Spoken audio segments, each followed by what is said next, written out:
few brief announcements this evening. Mrs. Fazzini is joining us via Zoom. Mrs. Melton's not able to be here tonight. There's also an additional motion to go on the agenda. I'd like to read that now before we do public to be heard on agenda items.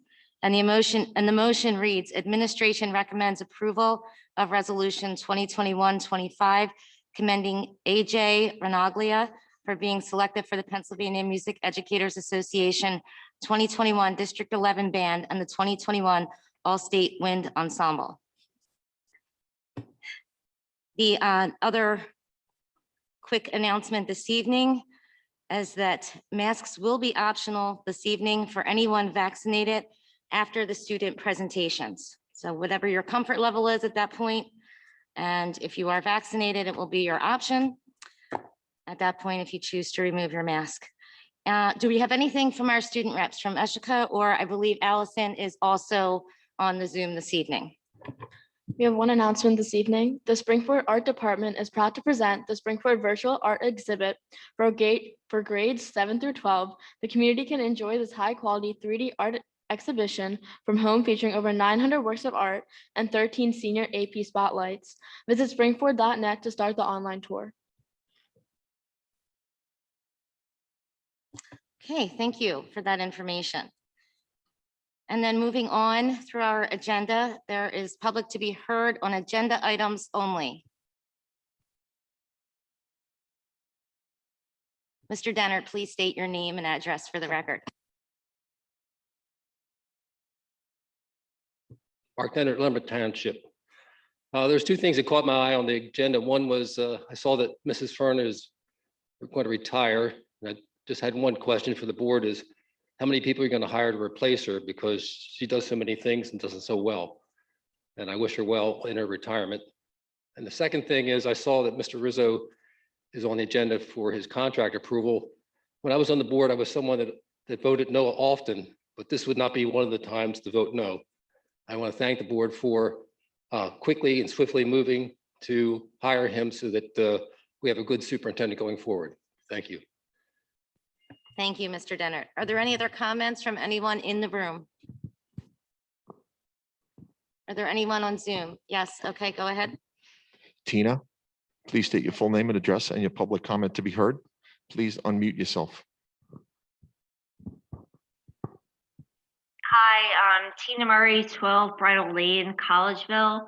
I'm commenting on section 6 of Finance, letter D, number 3, on Carlos Wiley to be the consultation for services to Springford's equity, diversity, and inclusion initiatives. I don't know how much you guys looked into this man, but what I've seen on the website, he's a Penn State. He works for Penn State Paul Robeson Cultural Center, and his primary focus is based in accordance with his philosophical practice rooted in critical race theory. I just wanted to know if this is the route that Springford's going. I can comment at the end, but I didn't know if he's been vetted to be someone that is going to implement and create our inclusion excellence plan. That's it. I just want to know if you guys have vetted him.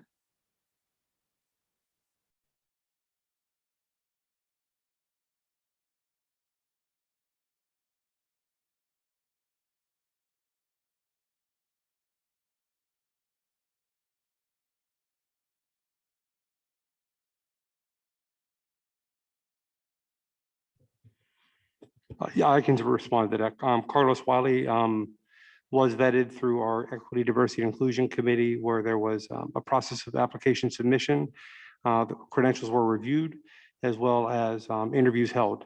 And Carlos Wiley came forward as the primary candidate and recommendation from that crew. And at this point, he's going to be working with us on equity, diversity, and inclusion, not specific to anything related to critical race theory. We are just talking about how we can start moving forward with our district in those 3 areas. Thank you. No other comments on Zoom. So with that, we will move on to our presentations. And I believe we have Mr. Tom Kelly from Zeswitz Music here to recognize Springford once again for a recent accomplishment.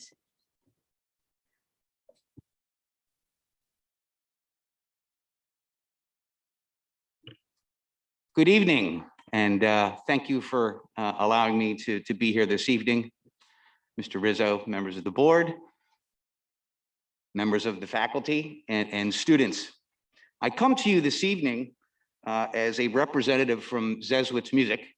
I'm an education representative, and I work very closely with the music department here at Springford. But Zeswitz is also a member of the NAM Foundation, and that's the National Association of Music Merchants. A little bit of background on this particular accolade. It is not easily begotten. I will say that this is the 5th year running that Springford is getting this particular award, the best communities for music education. Nearly 5,000 school districts across the state of Pennsylvania across the nation applied for this particular accolade. It's a 30+ page document that goes into detail in terms of the performance opportunities, the rehearsal spaces, the funding that's provided to the music program here at Springford. I don't have the actual count of this year's nominees, if you will, but only 686 schools across the country were awarded this accolade. Again, it's due in part by the support from the administration, the marvelous teachers that are teaching the students here in Springford, the parents that are willing to support and get their kids back and forth with those musical instruments or to a performance or to a rehearsal. And lest we not forget the general music teachers in the Springford School District.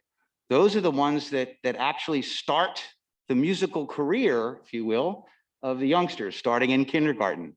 I'd be remiss if I didn't actually mention those folks as well, because let's face it, if they don't have a positive experience in that classroom, they're never going to make it into band, chorus, or orchestra. So I commend the Springford School District once again for being voted one of the best communities for music education. So congratulations on behalf of Zeswitz Music. I do have a placard here. I know that Aaron Crew may have gotten the complete PR package, but again, I've seen these placed throughout the district on many different walls. So if we could, can we get a photo op with the music department here?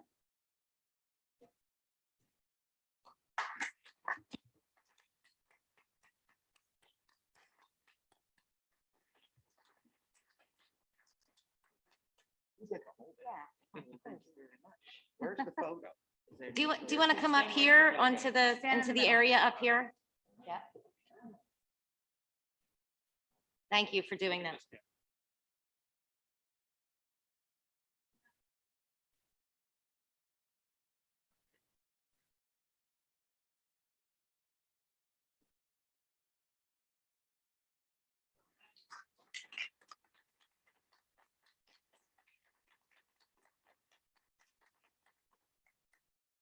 And thank you, Mr. Kelly, for your service from Zeswitz to all of us here at Springford.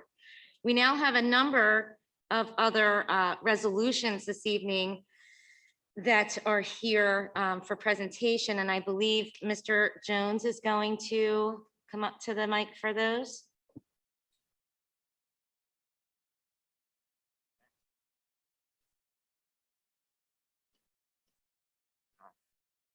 Hi, good evening, everyone. My name is Mr. Jones. I'm the high school band director, and I'm really kind of speaking on behalf of myself and Mrs. O'Day and Mrs. McGranahan. And we are here to represent students that were representing Springford at PMEA Pennsylvania Music Educators events this year. Before I do that, I just, to the board, want to say thank you for your support as always. And also the Best Communities in Music Education Award that we are awarded.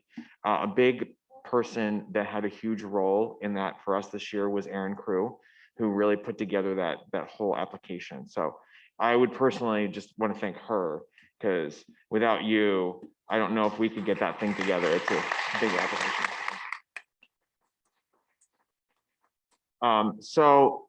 This year, Pennsylvania Music Educators Association held all of their events virtually. And what happens is, as PMEA members, myself, Mrs. O'Day, and Mrs. McGranahan can support students auditioning for these honor ensembles. We are part of PMEA District 11, which is actually the equivalent of PIAA District 1, if you want to think about it that way. And our students virtually back in December and November had to audition for spots in District 11 honors band, honors orchestra, and honors choir. And this year, those festivals were largely kind of in name only, but a few of our students then also successfully auditioned on and represented Springford this year at the all-state level. So I'm going to recognize the students that were in band and orchestra. And what I'm going to do is I'm going to call them each up so we can recognize them. And Not to interrupt, but before you do that, I'd like to take care of that motion that was read earlier so that that student could come up also with Okay, the rest yeah, of the group. I absolutely. don't want that person to be excluded. So the Yeah. motion earlier, as I read it, approval of resolution commending AJ Ronalio. Are there any questions or comments on that? Or is there a motion for that? So moved. And any questions or comments? All in favor, say aye. Aye. Any opposed? Okay, that motion carries. So go ahead and please include that person. Awesome, thank you. The students, if they're here, as they come up, if you're here, come on up when I call your name. Our first student that represented Springford in District 11 band was Jessica Pan, who is a senior. Our second student, he was placed at the top of his section, so he represented this year Springford in both District 11 band and District 11 orchestra, and then successfully auditioned for a spot in PMEA All-State Orchestra. And that is a senior, Ryan Henkels, who I know is here. Come on down, Ryan.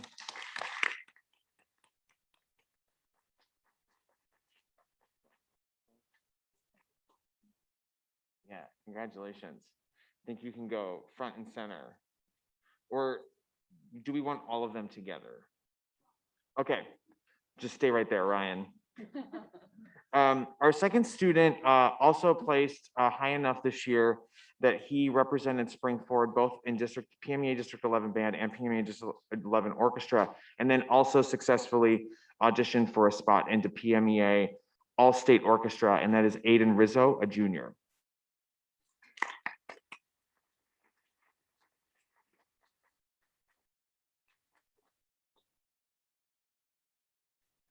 Our next student also represented Springford in both PMEA District 11 band and PMEA District 11 orchestra, and successfully auditioned for a spot into PMEA All-State Concert Band. This is a sophomore, Samuel Brown.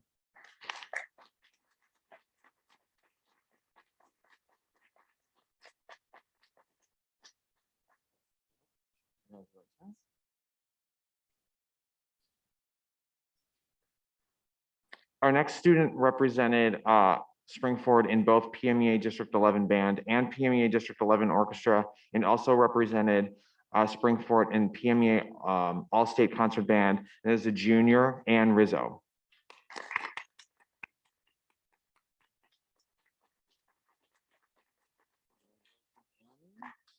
Yeah. Our final student represented Springford in PMEA District 11 band. If saxophone was an orchestra instrument, I'm sure he would have represented us in the orchestra as well, but he also successfully represented Springford at the PMEA All-State Wind Ensemble, and that is AJ Ronalio.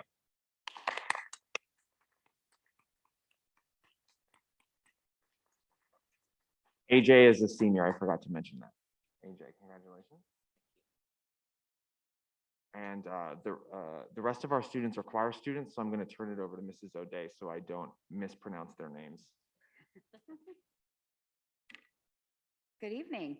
I have 3 students who successfully made it to the district choir level this year. I think it's just an amazing feat that they were able to do this virtually and on their own.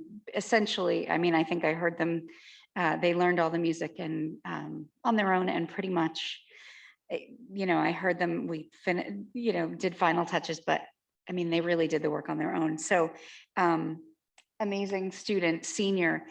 He's in orchestra, he's in choir, he's in band. He had the most stickers on his senior plaque than anybody has ever had, and that's Owen Wright.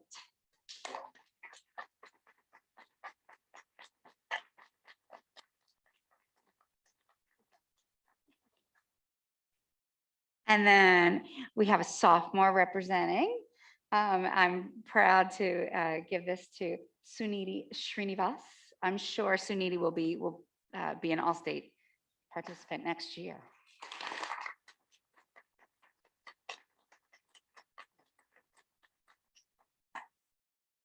And now I'm going to pull someone who's already on the floor, if you can believe. So next year, she's going to have to choose which one she's going to go to, because I'm pretty sure she's going to make all-state choir too. And that's Annie Rizzo.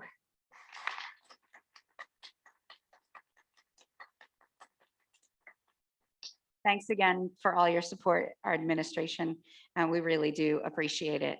Yeah, thank you so much.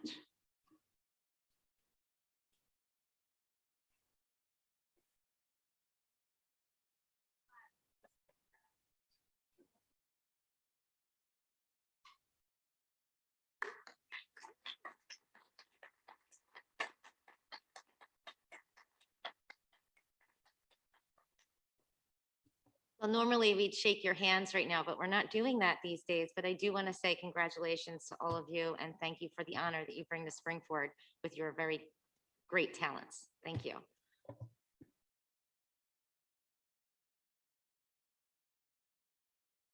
All right, and then we have Jeanette Walker, a learning support teacher here at Springford and Unified Track Coach, to recognize Springford's Unified Track and Field team.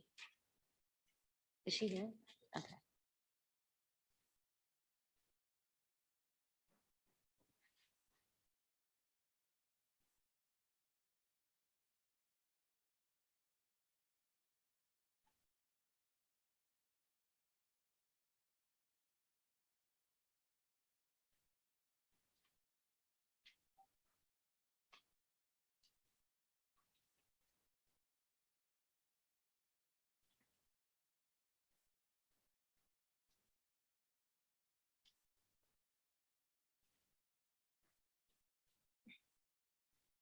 First of all, I just want to thank you for giving me the opportunity to be here tonight. My name is Jeanette Walker. I'm one of the learning support teachers in the 10-12 grade center. I'm also the coach for Springford Special Olympics Unified Track and Field team. On a unified track and field team, students with and without disabilities compete alongside each other. Each member of the team competes in one field event, the mini jab, long jump, or shot put, one track event, the 100 meter, 400 meter, or 800 meter, and has the option to participate in a relay, the 4x100 or the 4x400. The team participates in 2 practices per week, 2 track meets, and an end of season championship meet. Springford hosts 1 home meet where the volunteers are administrators who dedicate their time to this meet. And for the first time this year, we had the honor of hosting the championship meet, where administrators once again volunteered their time in addition to teachers and instructional assistants. In January 2017, Springford was presented with the opportunity to be part of the Special Olympics Unified Track and Field program, beginning their first official season in May 2017. Over the past 5 years, the team has grown from 9 students to 28 students. I feel truly blessed to be part of such an amazing program. I accepted this position as a coach to bring a program so full of new opportunities to the student body, However, I feel as though I am the one who reaps the benefits of the program. To see those students interacting during the practices and meets brings tears to my eyes. But to see the students creating and sustaining friendships long after the season has ended leaves me breathless. The program provides students with opportunities to create relationships and engage with students that may not have had the opportunity to do so in the typical academic setting. So here I am to say thank you to all of the former and current team members who have been part of growing the Unified Track program into a program full of lifelong friendships and memories. Sue Boring, one of the assistant coaches, will now share her experience with the program.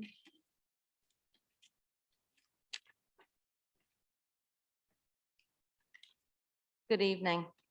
When I was given the opportunity to join the Unified Track team as an assistant coach 3 years ago, I was excited. I told Jeanette that I didn't know anything about track, but I could run a little, but I do love working with our kids. When our kids come into the high school, they are not really given the opportunity to be on our regular sports teams. They also do not get the opportunity to socialize or interact with their peers as they were able to do when they were in kindergarten through the 9th grade. So when I heard about the Unified Track team and what it had to offer, I was excited to be a part of it. At the beginning of the season, students with and without special needs are nervous, but they're eager to get started. It is not uncommon to hear a student say, "I can't do it. I can't run that fast. I can't run that far." But it is also not uncommon to hear a peer say, "Yes, you can. You can do it. I'll run with you." Seeing the compassion in the kids without special needs towards our kids is really a wonderful thing to see, to watch grow, and to be a part of. In the beginning of the season, we see shy, timid, and little to no confidence in some of our kids. But after a few practices, you begin to see the bonds of teammates and friendships begin to form and confidence emerge.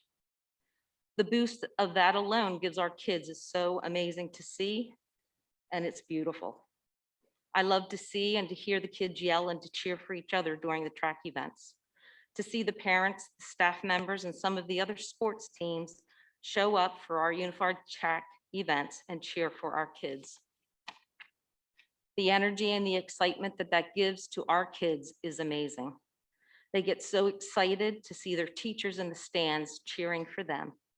They are so proud to be part of Springford's athletes.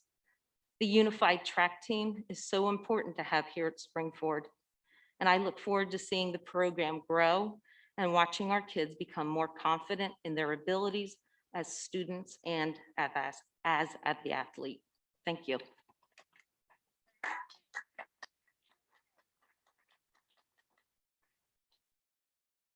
Hi, my name is Anna Valerio. This was my first year doing the Unified Track team. I actually found out about the program last minute when a friend told me about it. I'm a swimmer, not a runner, so this was new to me as well. It exceeded my expectations and was lots of fun. I always look forward to practices and meets. What I enjoyed most was making connections with other teammates. Our team was very enthusiastic and encouraging. I plan to do this again next year. I hope the Unified Track program becomes more well-known and grows over the next few years. People don't realize how rewarding it truly is.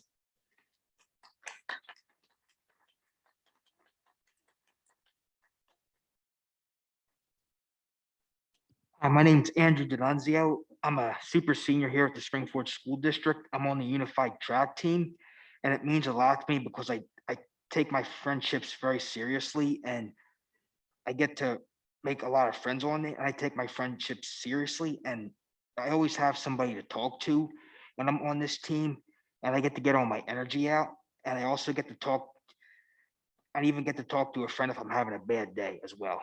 Thank you.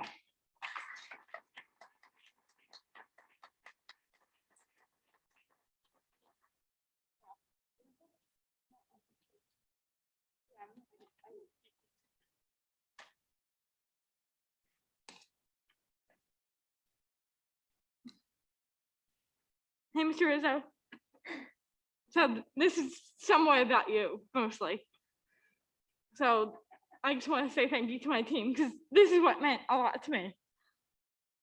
And for the sport, you guys really took it to heart for me. And it really meant a lot to me. So I thank you. And it's been a hard year. And I really thank you guys for being behind me. So keep it up. Keep pushing me and keep showing me that you're going to keep supporting me. I really appreciate all the hard work that you guys do for me.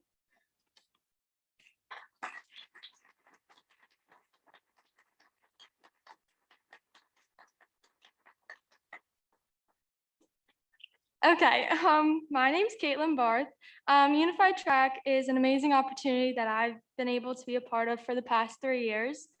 I've been able to meet so many new people here and make new friends that I usually don't get to see just in like normal classes. This is an opportunity that I get to like have fun with all these different people that I've really never met before. I think I really enjoy this because even though we're like competing in the track events and everything, it really isn't just about winning. I mean, winning's nice, but it's not the main goal. The main goal is just to like have fun and make new friends and just enjoy each other. And I really hope I can cherish these memories all of my life. So, yeah.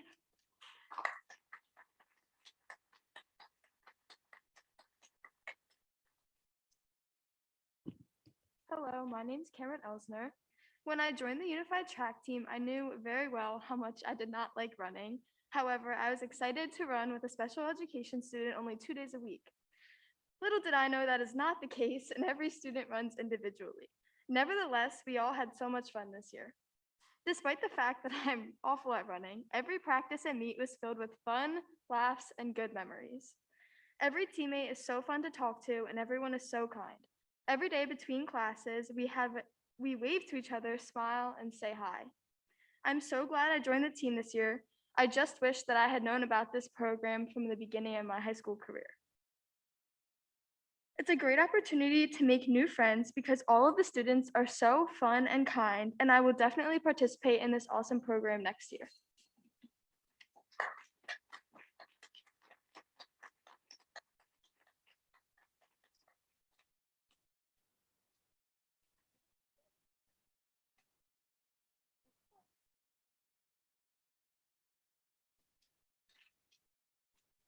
So at this time, I would like to introduce to you the bronze medal winners of the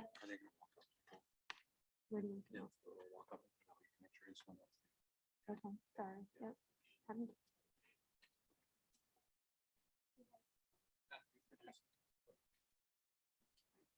So at this time, I would like to introduce to you the bronze medal winners of the Special Olympics Unified Track and Field Championship, Springford Area School District's Unified Track and Field team.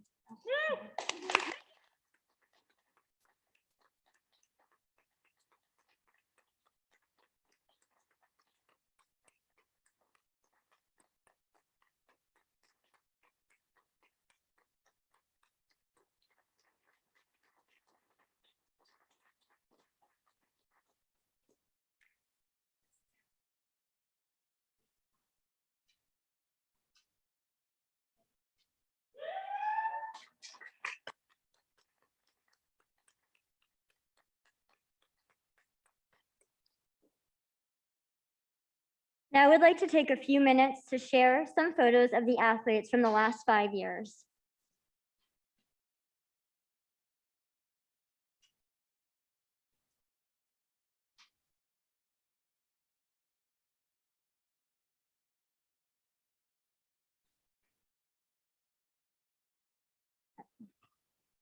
Sorry.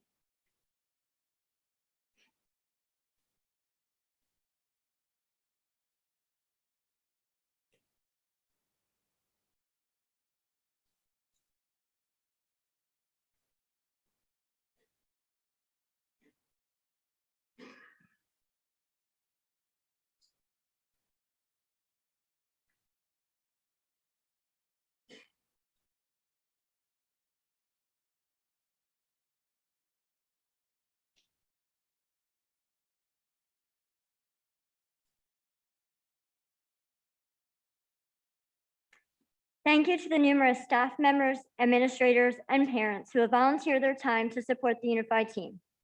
This has been done through assisting with meets and practices, cheering the students on as they cross the finish line, and congratulating them in the hallways for a job well done. Over the years, I have received numerous compliments on how efficiently and seamlessly the Springford track meets are ran by competing schools and the Special Olympics organization. To this I respond, it is the Springford community who works tirelessly and effortlessly to provide the best opportunities to each and every one of the students in the district. So to you, Springford, I say thank you for making the unified track and field team a reality.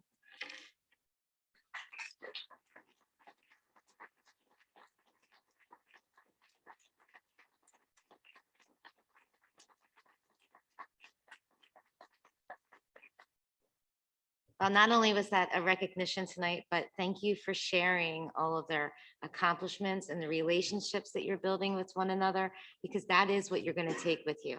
So thank you so much for sharing your team with us tonight and for helping us to learn about all of the great things that are happening in and among you guys. Thank you. Keep coming back. Thank you.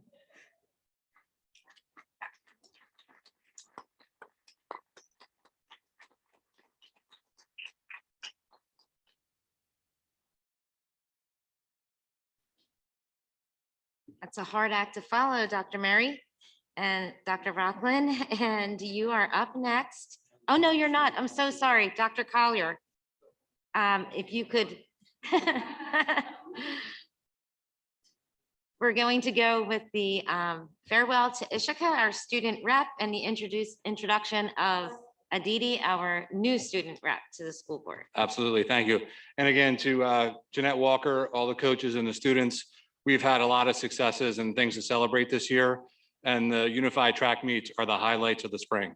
They are outstanding events, and we are very thankful to have that program here. So congratulations again to the unified track program.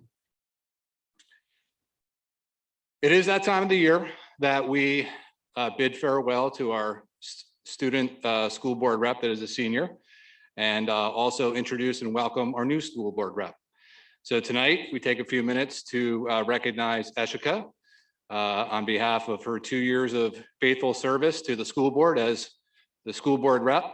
Eshika, we thank you for your dedication and service to the school board and the community and district in general with regards to serving as a student school board rep.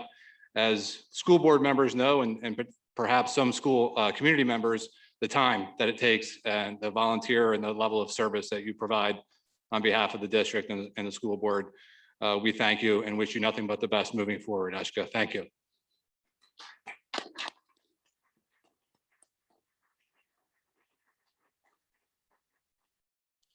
And we also take a moment tonight to introduce, I'd like to introduce and welcome our next school board representative, Aditi Mangal. Aditi will officially start in her position in June, but she would like to share a few words with everybody tonight. So again, everybody welcome Aditi.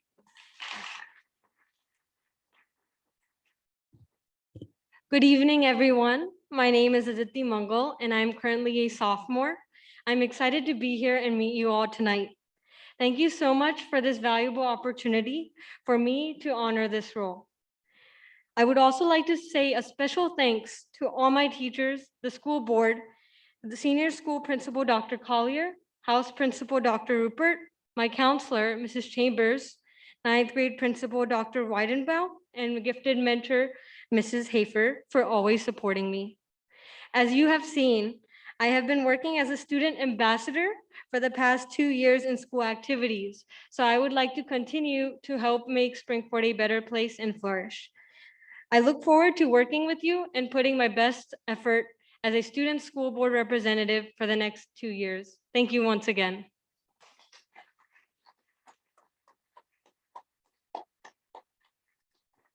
Thank you, Aditi, and welcome to the school board. I hope that it will be a memorable and positive experience for you. And then we also would like to say thank you to Eshika for your time and service here. Certainly have appreciated that, along with your thorough updates and PowerPoints and all of those presentations. And I have something I'll bring around for you now if anybody else would like to say a word to Eshika.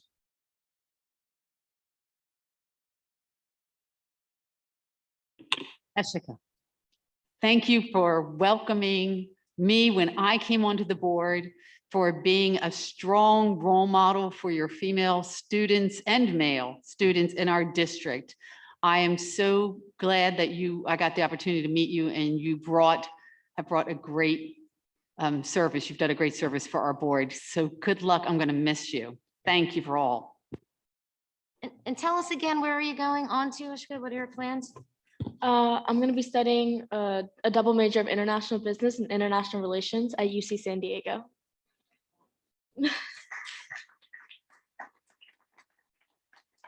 Congratulations. Enjoy your experience there, and hopefully you'll take some positive memories from here as well. Okay, thank you, Dr. Collier, for that. And now Dr. Murray and Dr. Rockland to present the future of Springford learning for us.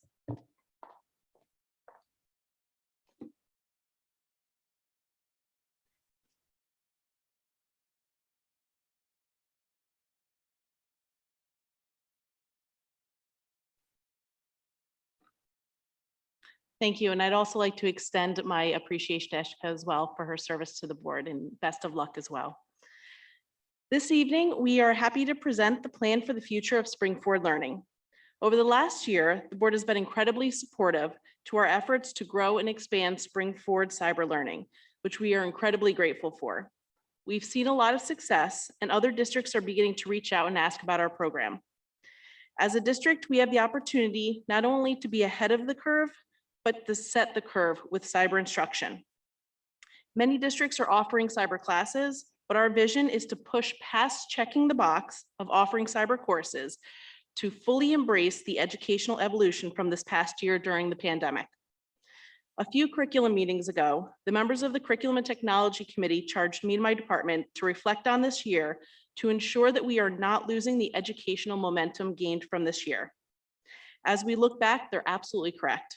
As difficult as many aspects of this year has been, there have been many silver linings that we can and should learn from. So let's take a step back. If you recall, the month before COVID hit, everything was turned upside down, but we presented a proposal to the Curriculum and Technology Committee to create a RAMS virtual academy. In this presentation, we presented this idea as a means for increasing flexibility, voice and choice for students, as well as addressing concerns regarding adolescent sleep and school start times, and expand our potential offerings. We propose cyber instruction as a means of expanding our current course offerings and emphasize the idea that all students should learn how to be successful in an online learning environment. 1 month later, our 5-year plan that we proposed was thrust into action, and a few months later, we were proposing our initial proposal for Springford Cyber Learning Plan. During this presentation, we emphasized and shared that our intent was to eventually move away from the reliance on Edgenuity as a third-party vendor for Springford Cyber and build our internal capacity so that we could have a fully operational cyber program with Springford quality run by Springford teachers. We're now here 15 months later, sharing that not only have we made tremendous progress towards this 5-year vision, but now we have the opportunity to set the bar, to really expand into something quite exceptional. As I shared earlier, we have reflected on what has been effective and ineffective over the course of the last year, and we have many successes to recognize, but most importantly, to build off of. Coming out of this year, we have a fully integrated learning management system, Canvas. With the adoption of Canvas, never again will our district be in the position where we cannot quickly respond and seamlessly move to a virtual environment should we need to do so.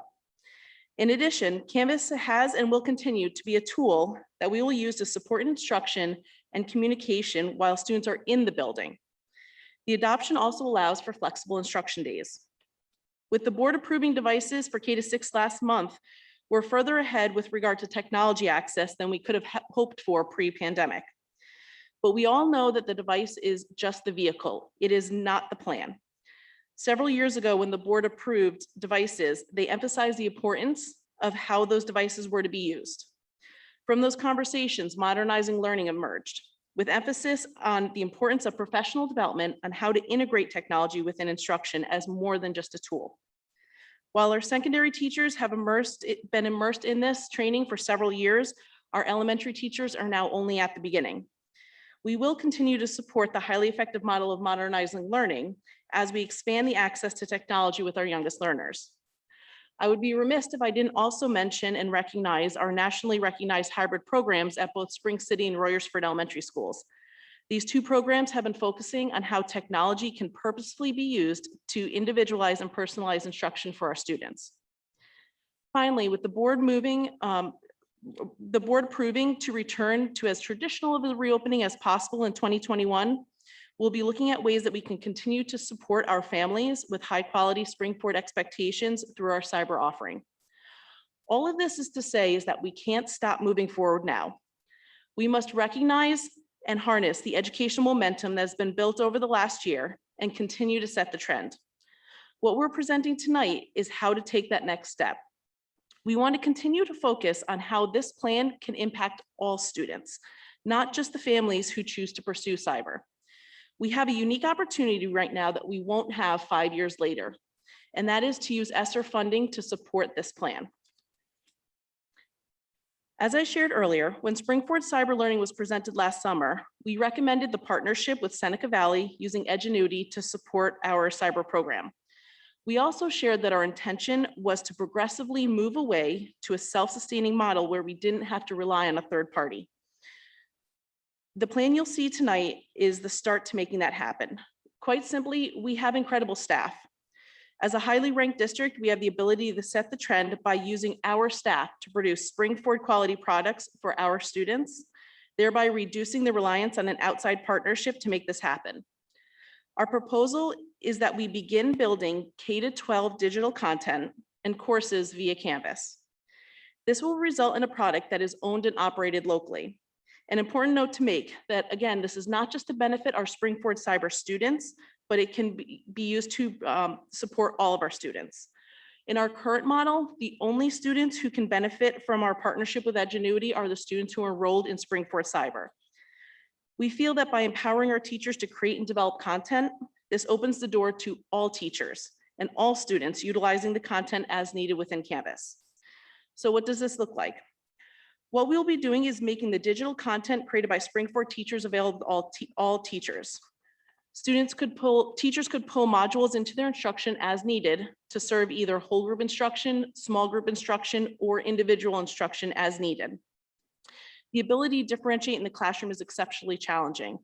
Moreover, the time to create this personalized instruction is extremely time consuming. By investing in this plan, we can create the content and make it available to all of our teachers to be able to use and support all students. This is how we can change the face of education currently for our students. While creating the content for Springford Cyber certainly leads to robust course offerings for Springford Cyber, it brings us away from that reliance on the third-party vendor. I can't stress enough the instructional impact for all of our students in all of our grade levels. This helps us to continue to fulfill the vision of modernizing learning by placing the focus on the instruction, not the device. To make this plan even more appealing, as I mentioned, we're able to use ESSER funding to build the foundation of a sustainable program for years to come. In the next few slides, Dr. Heidi Rocklin will walk us through the proposal of systematically creating courses and digital content with the goal of having all courses, K-12, eventually created.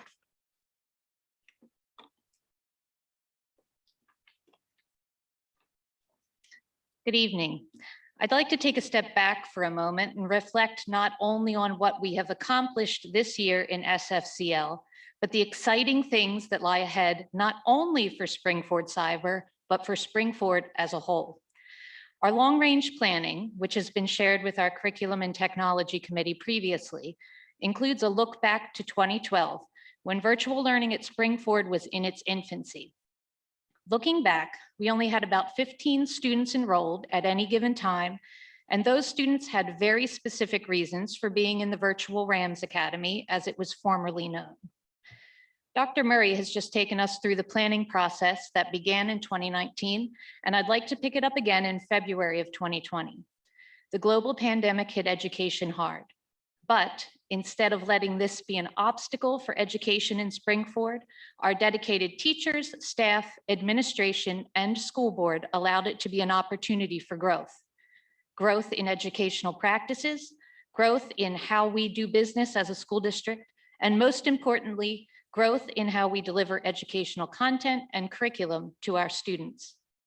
Now, here we are in May of 2021, standing tall on the successes of our SFCL program, standing strong on the bedrock of the solid program we as a district were able to build in a matter of months, not years. Here we are, strongly positioned as the educational bellwether for public schools offering cyber options to students, and we can't let that momentum die. It's time to look ahead to what the future of SFCL and the Springford School District as a whole can be. As we moved into the 2021-2022 school year, we are ready and able to begin moving our SFCL platform to Canvas to be utilized not only by our cyber students, but all 8,000 Springford students. We are grateful for our partnership with Seneca Valley and the content we were able to use from Edgenuity, but it is time to begin moving towards a more self-sustaining, all-inclusive model. We want Springford quality content offered by Springford quality teachers, and we are there, we are ready to begin. The process of moving SFCL to Canvas and recreating our entire Springford course catalog will take the better part of 5 years to complete. Then, looking beyond 2026 and towards 2030, it is our vision to not only have the ability to continue to support a fully functioning cyber school, but also have the ability to offer all of our courses in a blended or hybrid format in which our students will be able to explore their passions through extended offerings and multiple modes of instruction. The first steps to moving towards our 2030 goals are to engage teachers in professional development and support them with course building. Up through 2026, we plan to build all of our Springford courses in the Canvas platform, as well as professionally develop and train all teachers who would like to build and/or facilitate a course for the 21-22 school year. As courses are being built, the curriculum team, with the help of additional members of the administrative team, will vet the courses being built to assure quality of content. Beyond 2026, we plan to support teachers and the courses they create with ongoing PD and revision as necessary. This slide outlines the course build timeline. Shown here are the approximate number of courses to be built in a given year, as well as the associated investment. The investment to build a full year course is $7,808. This investment, which has been mutually agreed upon by the SFEA and garners their support, includes payment for 160 hours of course building. Please note that this is the investment for a full year course. Courses that are not offered as full year courses will be prorated for payment according to their length. As you can see, ESSER funding, which expires in September of 2024, will cover the first 3 years of our course build initiative. If at all possible, the course build timeline will be accelerated in order to maximize our use of ESSER funding. The year one total investment to build is approximately $402,000. What do we need from you to make this plan a reality? Tonight, we are bringing 2 motions to the board. The first is for professional development in the amount of $115,000, which is to be paid through Title IIA and ESSER funding. We plan to offer 2 courses for teachers this summer in order to train them on course building and best practices in cyber instruction. The first offering is the Professional Development Institute, which will be required of any teacher who wishes to build an asynchronous course in Canvas. The training will include the how-tos of course building in Canvas, as well as modules focused on best practices in online teaching, netiquette, plagiarism, etc. The course will offer up to 24 hours of training per teacher for up to 66 teachers. The second offering is required for any teacher who would like to facilitate a course in SFCL using the Edgenuity platform. This course will give the necessary training for teachers to effectively navigate the Edgenuity platform. The course will offer up to 6 hours of training per teacher for up to 60 teachers. Please note that this PD offering is for the short term to support teachers while we still engage with the Edgenuity platform. Both of these offerings will be facilitated by our Springford instructional coaching team, as well as our cyber core team. The second motion for approval is for approval of the year one course build investment. The total cost is approximately $402,000 to be paid through ESSER funding. The breakdown of the projected 60 courses to be built is shown here, with 46 full-year courses, 4 half-year courses, and 10 courses that are considered 0.4. The rate for course building has been developed, negotiated, and agreed upon by the SFEA. Any questions? Yeah, before I get started, any other board members have questions? I have a lot of them, so if anyone wants to go first. I try to be nice when I can. Thank you, Dr. Rutland. I guess where I'll start from, the teachers. What metrics are we using to determine the right teacher to build a class? I mean, is it 5 years experience, 10 years experience, a certain certification? What are we using to select those teachers? They have to be certified in the area that they want to build their course in. And right now I took a survey to see who was interested in building courses. And as long as the teacher certification area matched up with what they wanted to build, then we're going to give them a shot at building the course after they engage in the training. So right now we have a minimum of 60 teachers prepared to move forward. Correct. What is the long-term, what's the end game here? And let me clarify that. We have this going over, I think, to 2030. 2026. So we're looking to develop X amount of classes per year based on what? I mean, when you say 42, why is it 42 versus 52 versus 32? So what I did was I took the number of volunteer teachers that I had for the first year, and then I extrapolated that over the next 5 years based on the certification areas that I had, their willingness to build courses.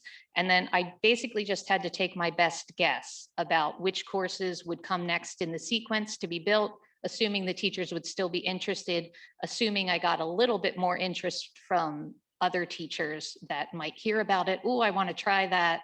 And then I did my best to make it manageable over the next 5 years. And will this require any new tech devices? No. 5 years out? No. You sure? It's a trick question. Yes. It's a trick question. Well, then no. Aside from the regular refresh cycle, we would not anticipate any additional devices. Additional staffing? No. We don't anticipate that. So after ESSERS, which would take care of, how much will ESSER take care of out of this $1.1 million, $1.2 million, $1.3 million? Whatever we can get done by September of 2024. That didn't answer my question, but I thank you. On a serious note, it's a lot of money. So, and you guys know how I feel about that. So I just want to make sure that. So basically whatever's listed in those first 3 years. So 400, 700 to about 860,000. So then after that, that becomes a part of the running budget for the Correct. district every year. Well, it wouldn't be every year because well- after all the courses are built. Okay. Okay, that's all I have right now. I'm sure I'll have something else. Thank you. Yep. Thank you for this is great. I mean, hate to classify what's happened to everyone through this COVID experience here as, something of benefit, but there's a bit of that here.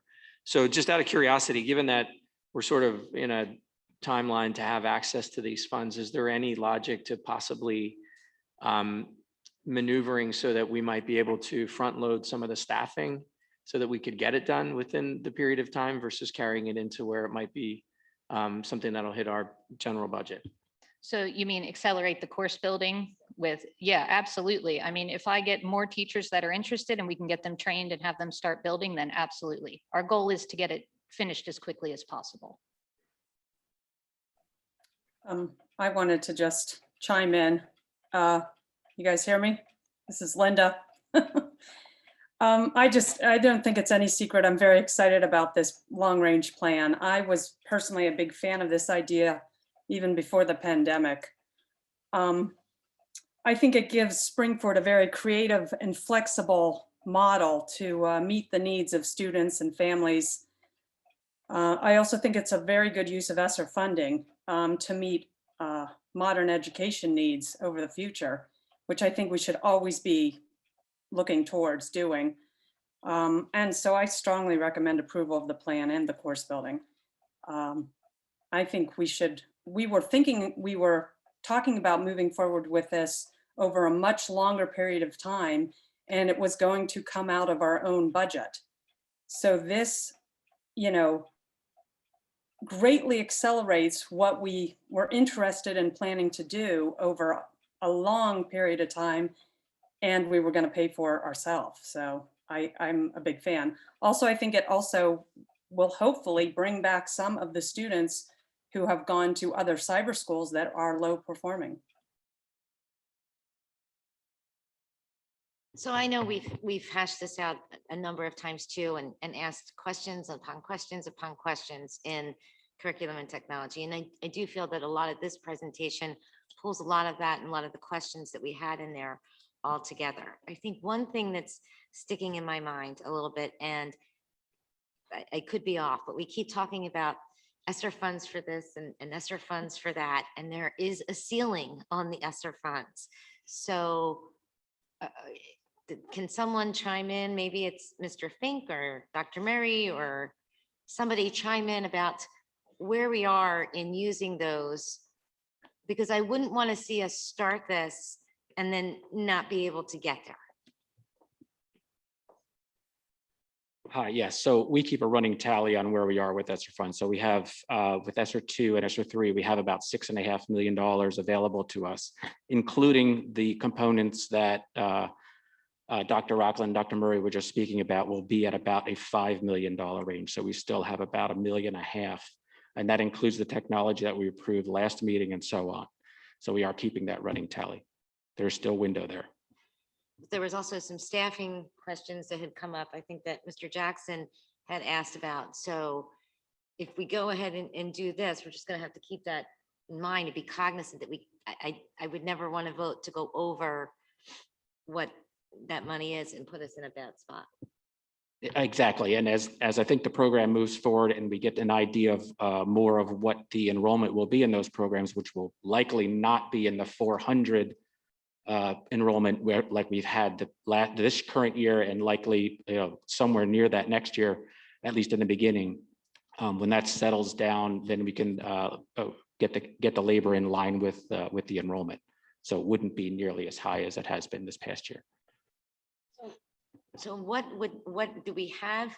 Do we have an anticipated number or a guesstimate, anything, a projection along those lines of who's going to be participating, or what the number might be, the percentage might be, not obviously a ballpark, For what?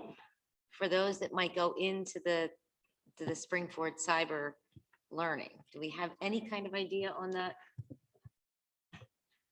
So I would say this, we're going to see probably a large number of students be involved. When I say a large number, several hundred, but you'll see a lot of those numbers shift. Instead of full-time students, you'll see students taking one course, two courses, and then you'll see a smaller number of full-time students. To project, and we've already started enrollment for next year. We don't know exactly what that number is going to look like right now. Dr. Rockland probably has an idea where we are. I think we're under 100 still, yes? Yeah, I think the last time I checked, we're at about 85 full-time students, and then another almost 200 kids who are taking classes here and there.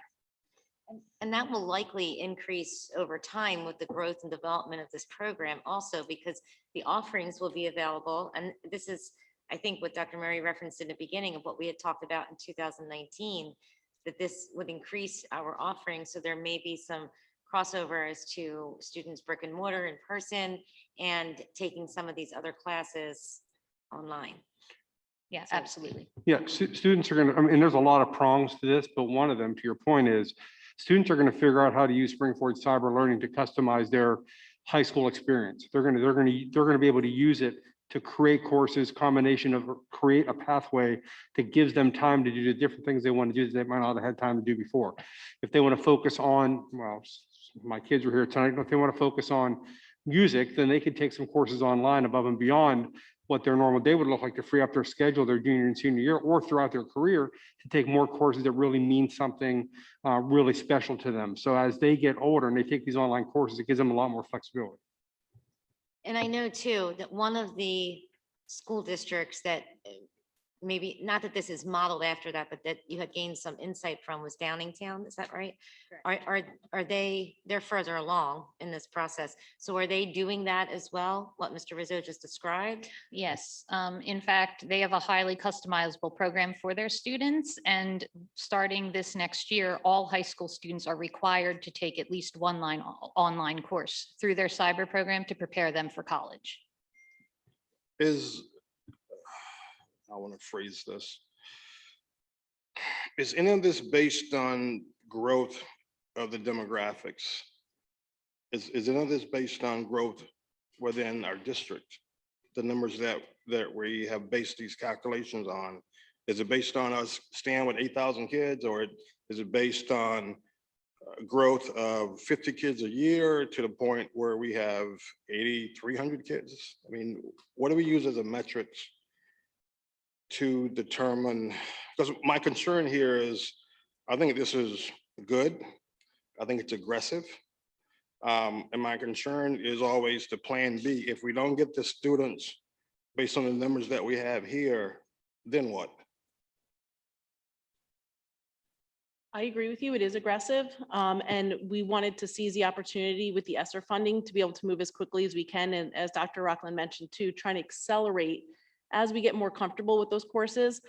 What I think is really important about this is that it's not necessarily dependent on students taking a cyber course. While that certainly is a benefit, one of the other benefits that we can see is then our teachers who are teaching students in the classroom can start to pull some of that content into their classroom as needed as well. So for example, suppose we have a second grade student who might be struggling with a particular skill. A teacher can then go find that module, pull it into that class, and assign it just to that student to really individualize and based on the student's needs. So we can see the content used in a variety of different ways, not only necessarily a cyber course, which we certainly are hoping will expand over time, but that need as well, as just infused and using Canvas within the classroom, a traditional classroom as well. Okay, thank you. Couple questions. From your projected numbers, I know Clinton asked about technology, and I think you were a little too quick to say no. So I would back off that and I would possibly increase our budget somewhere along the line to include additional technology. Do we look, is there necessary book changes? Do we know if there's going to be any additional books, access to curriculum that we're going to have to purchase licenses for? Because I didn't see any of that worked in there. So one of the things we're trying to do, we did create an outline of what each course should look like. What are some of the key components within the course so that there's a standardized format to that. We are trying to create the courses using open resources or using the digital subscriptions that we already have so that it's not necessarily tied to a specific resource. We certainly will tie it to standards so that students in a second grade class in Springford would get the same standards in our class versus in the cyber course, but we're trying not to tie it to specific resources and use the digital content that we already have. Certainly as we build it, if we find that there are gaps or holes, we would evaluate that as part of the curriculum evaluation cycle anyway. And I don't want to say we will never come back to you with a recommendation. If we find a need or a gap that we can't fulfill, then we might be looking for additional resources that way, but we're going to first start with what we have. Right, so then there's a possibility that there'll be additional dollars beyond what you're projecting at this point. If it was instructional resources, I think it would be worked within the curriculum budget and within the cyber budget as needed, just as we would with a curriculum review. And one of the things I asked when we talked about, I didn't make the last curriculum meeting, but the one before that, I talked about an ROI from a cyber school perspective, and I still haven't seen, has that been performed as far as what an ROI would be? Yeah, we did a rough sketch on one. It's difficult to go through the whole ROI because we're talking about this not just for, a few hundred cyber students, but really across the entire district, the resources being built within, not just the cyber police, but also within the classroom. But what we do know, if we bring back simply the 50 students that we lost this past year, it's actually 60. You're adding on $1 to $1.2 million worth of payout that we have to charter schools that we could keep in house, and that alone was going to pay off a good part of the build and the operating costs for the instruction, which is of course the biggest piece is the labor. Right, and then what happens if it goes the other way and we don't bring the students back? Likely, I would think what would happen is, number one, we will probably see a lot of those come back because we've seen some of them start to already. But I also think that it's a feed program too. So we may not bring back a lot of the students that were there, but if we're not feeding them from the bottom and keeping them here, offering an alternative to an outside cyber with Springford quality, we're likely be able to put folks who might go into a cyber school into our own. Will it happen, Tom? Hard to say, right? We don't know what the marketing plan is going to return on that. Right, and that's why I asked this before, because we're talking about $1 million, and a portion of that's going to be paid by the endless bucket of ESSER. And I would say that's a big part of your course build. And so that at the end of the day, I would say that, if we're using federal dollars that we likely wouldn't be able to spend elsewhere. No, I understand that, but yeah, we're most likely going to get about $500,000 that's going to be paid for through the ESSER, but then we still have to come up with the additional funds within our own budget. My right? calculation shows it's going to be between 800,000 and 900,000 from the bill that we'll Right. probably put towards Right. ESSER. So- So we'll still have a few $100,000 left unless we're successful at pulling that piece forward. Right, and that's why it's important to us, so as to look at where we could not offset, but we understand that the investment that we're going to make and what the end result is going to pay off as over that period of time. And that's why I was raising that question, because this is great that we're going to make that investment. And you're saying 800,000, 900,000. I would put a plus or minus 15%, probably 20% on that, because we don't know what we don't know in 5 years from now. You're not wrong. So there's a strong possibility that this is going to cost more than what we're projecting at this point in time, which that's not necessarily a bad thing, but we also have to be prepared for that. Yep. And then we also need to know, how that will impact, the budget and everything else. And that's why it's important that if we know that we could start to see that we're pulling students back and what the impacts are, what the savings would be for the district, or redirecting of funds that would be for the district, it was how you would support making that $1 million investment. And that's what I'm trying to get to. And I think even based on the platform that we're on right now, we're already seeing some students come back to even though it's an Edgenuity platform, that we're already seeing some of those folks come back. So we're already starting to pull those back. I would hope we will be doing annual assessments, evaluations as we're moving forward. We'll be doing more than annual, yes. Well, the annual is a good start. My other question here is, of the kids we have in the queue right now, what's the breakdown? Is it 50 ninth graders, 8 10th graders, 5 seniors? What's the breakdown? So K through 6 right now, we have 18 students enrolled full-time. And then all of the rest of the students are above 6th grade. I don't know the exact breakdown right now.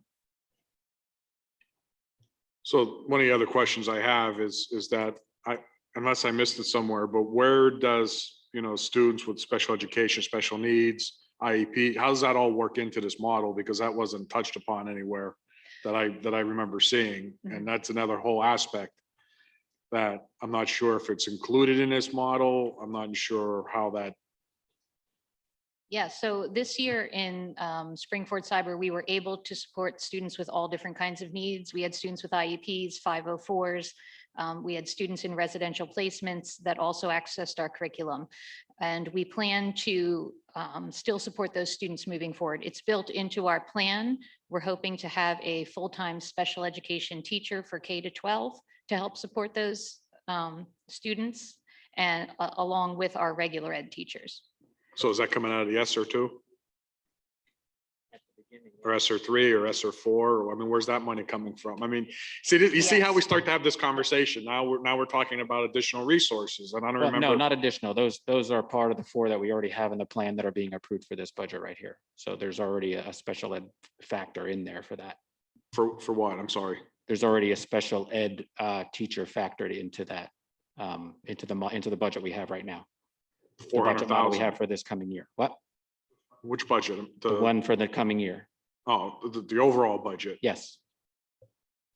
And that would be either ESSER 2 or ESSER 3, by the way, till we get to the cusp again. And then if we're left with roughly 1 million and 1.5 million in the ESSER money. One of the things that we did talk about is contracted services for the next 2 to 3 years for potentially bringing in additional counselors to help with the transition of bringing students back into full-time and dealing with all the social emotional issues that were related to COVID. And I'm assuming that we're anticipating that 1 million or 1.5 million will be enough to get us through the next 2 to 3 years. I think Mr. Rizzo and I are currently looking at, and Mrs. Lees are currently looking at making sure we can keep that number within there, within that leftover piece. So just to be clear, this was already happening to an extent. The planning, the thought process was in place and it was accelerated. And we have the benefit of the ESSER funding to help get us over the initial steps of it. But we could have been in the situation where we would have had to absorb the total cost. And now with the ESSER bucket, we won't have to necessarily do that.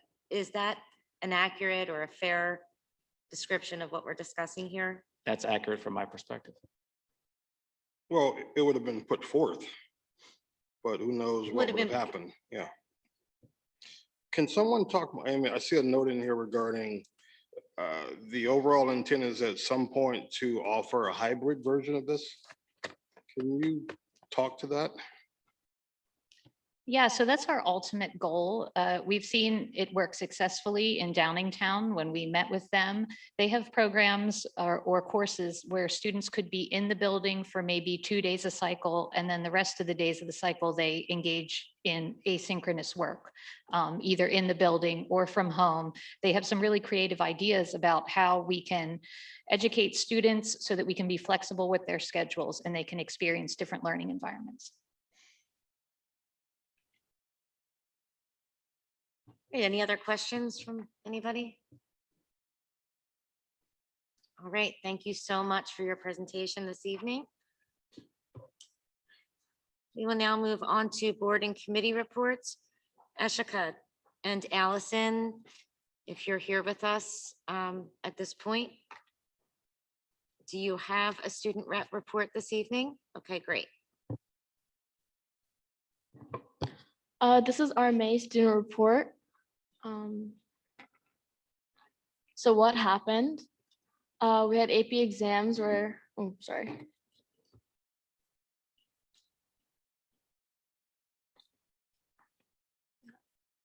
AP exams were administered from May 3rd to May 15th. The impact award ceremony was held on May 5th.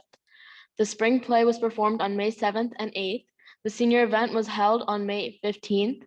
Senior decision day was April 28th. Makeup AP exams were held from May 17th to May 21st. There was an in-service day for election day on May 18th. SAT boot camp was held virtually on May 19th. The senior academic award ceremony was held on May 20th.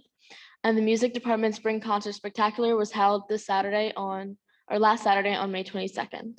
We have some pictures for all the events that occurred.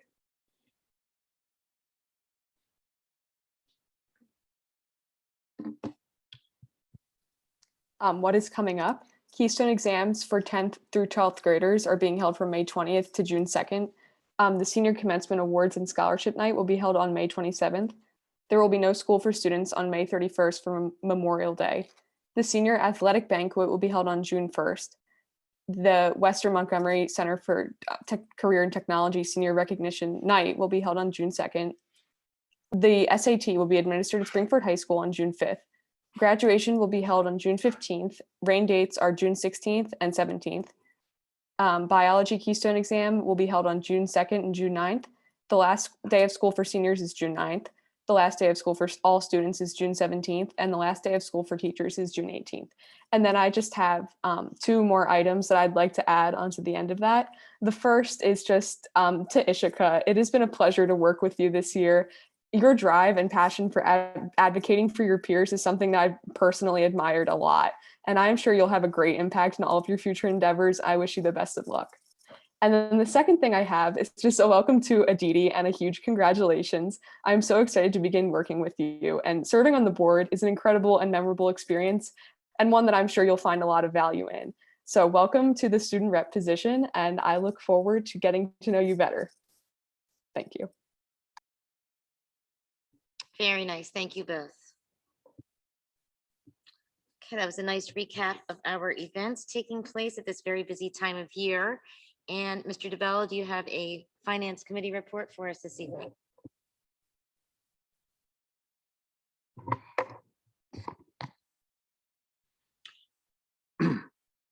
Finance met May 11th. Meeting started off as our normal meeting. We went through the executive level reports, going through this quickly. We're basically 79 million in the bank. That's kind of where we expect to be at this point in time, year to date. The revenues, the state sources continue to come slower than prior years. There is an increase in state sources due to COVID grants, and the federal sources are also up to date for the federal COVID grants as well. Expenditures, salaries are up due to internal Springford cyber costs.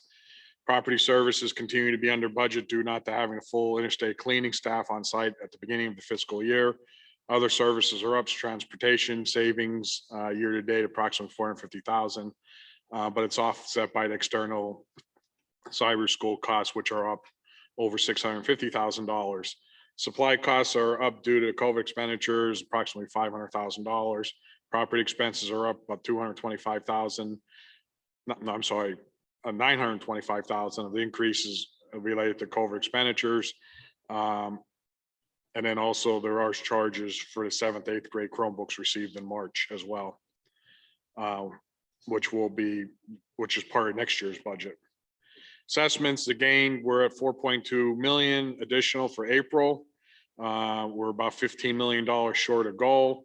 I know that the interims are running behind at the county, so if we fall slightly short of our assessment gains, we'll most likely make those up in August as well. Real estate transfer tax, we're up from prior years. We are still on target to be pacing around 1.9 million. Typically, we've been seeing real estate transfer taxes coming in around 2.1, 2.2 million. But I think a lot of that's due to that Springford is the hottest selling real estate in the county, and there seems to be very low inventory at this point in time. Our earned income taxes, we're ahead of schedule. We're still pacing to come in somewhere around 11.3 to 11.5 million, which will be about $1 million over budget. And that, as the board remembers, we increased that with the upcoming budget to 11 million. Our self-funded insurance ran a little bit higher over April, puts us about $250,000 over budget, but it is self-funded, so it will come out of the funds that we have in place to deal with the self-funded insurance. Sorry, my iPad jumped on me. Food services, we are operating in the black. Year-to-date meals, 515,000 breakfast and lunch meals. We're going to move right into the seamless summer option program has been extended through next school year, and it's fully subsidized. A la carte sales are about half of what it should be for the month due to low population and limited menu for quick grabbing. We did discuss for the next school year about increasing our a la carte and meals. And we anticipate that that will happen as we hopefully have some less restrictions on students going into next year. And also, if the board remembers, we talked about having breakfast carts available for when the buses are coming in the morning, having these carts that the students could grab a quick breakfast sandwich or whatever it may be. So we are going to be possibly getting additional 1 to 2 carts that will be used over here at the high school or the 9th grade center as well. High school expansion project, the project is closed. All obligations are satisfied. We basically have $963,000 remaining from that project. Remember that number because I have an idea. And, right now we're going to, just move that into reserves. Committee agreed to basically to move that money into cap reserves. That's what we're going to present this evening, but I have an option that I want to present to the board that I was thinking about. Also, Chromebooks have, as we said, Chromebooks have finally arrived. And I guess they're going to be rolled out for next school year. Moving on to other business, we want to renew the tax rebate for our seniors. The committee recommended to this board that instead of doing 30%, we increase it to 50% for next year, which will hopefully get more involvement, as well as this, as the board remembers, we're going to have some type of mail stuffed into the tax bills, letting our seniors know that this rebate program is available for their use. As part of procedures, we working with Aramark, we have to, even though we have a 5-year agreement per PDE, each year we have to re-agree or approve the agreement as part of the initial RFP. So it's more or less procedural that we would agree to continue moving forward with Aramark on our 5-year agreement. We also have talked about the Western Center budget, which is going to be about $2.3 million. It's a little bit over $160,000 from the previous year. That number is calculated through a formula of the rolling enrollment at the Western Center over a 5-year period. So that number could go up and down slightly based on our student enrollment, although Springford, through a lot of planning and advertising and promoting, we do have many students in our district taking advantage of all the great programs at the Western Center. So I think that that's definitely something, even though it's additional $160,000, I think that's something that is very beneficial to our students. Mr. Fink reviewed this bus patrol agreement with the committee. Basically, it's putting cameras on buses so that if cars pass a bus when they're stopped and they're picking up students, the cameras will capture them. There's an interaction point with the local police departments. The people will then receive tickets in the mail from basically the police, because we just passed this on. It's a fully integrated system. The good news is that this is agreement that, and I believe Mr. Fitzgerald, you have reviewed this agreement. We're in the process. The resolution tonight would be contingent upon final review of the agreement. Okay, thank you. There is no cost to the district. This is fully paid for and installed and taken care of by this company. And we thought that it would be, a great addition to our buses, because it is I hate to use the word pandemic, but it is a pandemic across the country where cars, for some bizarre reason today, do not stop when the school buses are stopped with the red lights and picking up students. And, kids have been injured by cars not adhering to the law. So this is something that we felt was definitely necessary and be a great addition to the busing. And again, there is no cost to the district. And will receive after all of their money and their costs are realized through tickets, we would start to see a 60-40 split, but we don't anticipate seeing any money or revenue generated from this. This is more about, enhancing student safety. We have one of our senior accountants is going out on leave. So we want to bring in, Mr. Fink would like to bring in a consultant for that period of time. He's figuring about 10 to 15 hours per week. That's on the agenda as well for approval. And basically that 10 to 15 hours would be about $45 an hour. So I believe that's something that we need to move forward with as well. We did talk about the ESSER money as we talked this evening as well. There's no additional information other than we will be monitoring it very closely, because when we get to this point, it kind of gets a little we get a little nervous because everything that we start to say, ESSER will cover it. So I'm glad that Mr. Fink is watching that number and doing a burn down on it, but we still got to be extremely careful. And the last thing is, we did talk about the next meeting. We will be looking at or adding additional information to the agenda and discussing what our end of year projections will be looking like between expenditures and revenue. So basically surplus in some areas and deficits in other areas. So we want to see how we start to get projections of how we're going to end the year out from this crazy 2020-21 COVID year. So with that, I do want to just take real quick. When we talked about this at finance, it didn't actually click in my mind until recently that when I looked at, I was actually thinking about this over the last day or two. We have $963,000 that was left over from the construction project. We, as a board, through minimal conversation, agreed that we're going to have accept a 3% tax increase. Not everyone, Pardon me? not everyone. Well, as a board, I said, all right. Yeah. So I start looking at that and I'm like, it just wasn't sitting well with me. And I'm like, you know, then a light bulb went off. It happens every now and then. And I said, we could actually take the $963,000, because basically part of this budget this year, and I know Mr. Fink's probably sitting there saying, oh my God, hang with me, Mr. Fink. You know, I know this, right? So we could actually take the $963,000 that we're going to park and reserve. In this budget this year, we have monies that we are put back into the budget to recoup what we cut last year.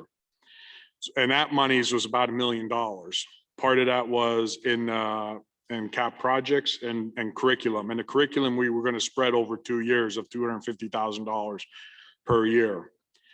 So what I'm thinking, what I came up with is like, wait a minute, we could take of that $963,000, we could take $500,000 of that, move that to cap reserve, and take $463,000 and move that to curriculum. What that does from a budgeting standpoint is that we're recouping the money that we actually have in the budget of that $1 million that I'm talking about, the recoup from last year, which if we do that, it actually lowers our tax increase down to, and I don't have, this was rough math from my perspective, but that would get us roughly down to somewhere around 2.1, 2.2%. I also know that there was monies that we put in the budget that was available through salary changes and all that weren't all used, which I was somewhere a little over, Mr. Finger could correct me on these numbers, but it was somewhere a little over $100,000 on those salary changes that didn't come to fruition, which puts us up over, if you take the 963 and add $100,000 or over $100,000 onto that, puts us over $1 million. And then I was sitting there thinking, and I said, well, when I looked at the meeting minutes, and I'm like, well, we've been averaging 2 to 2.1 million dollars a year in real estate transfer tax. I keep saying this. Right, the 2.1 to 2.2 million dollars on real estate transfer tax.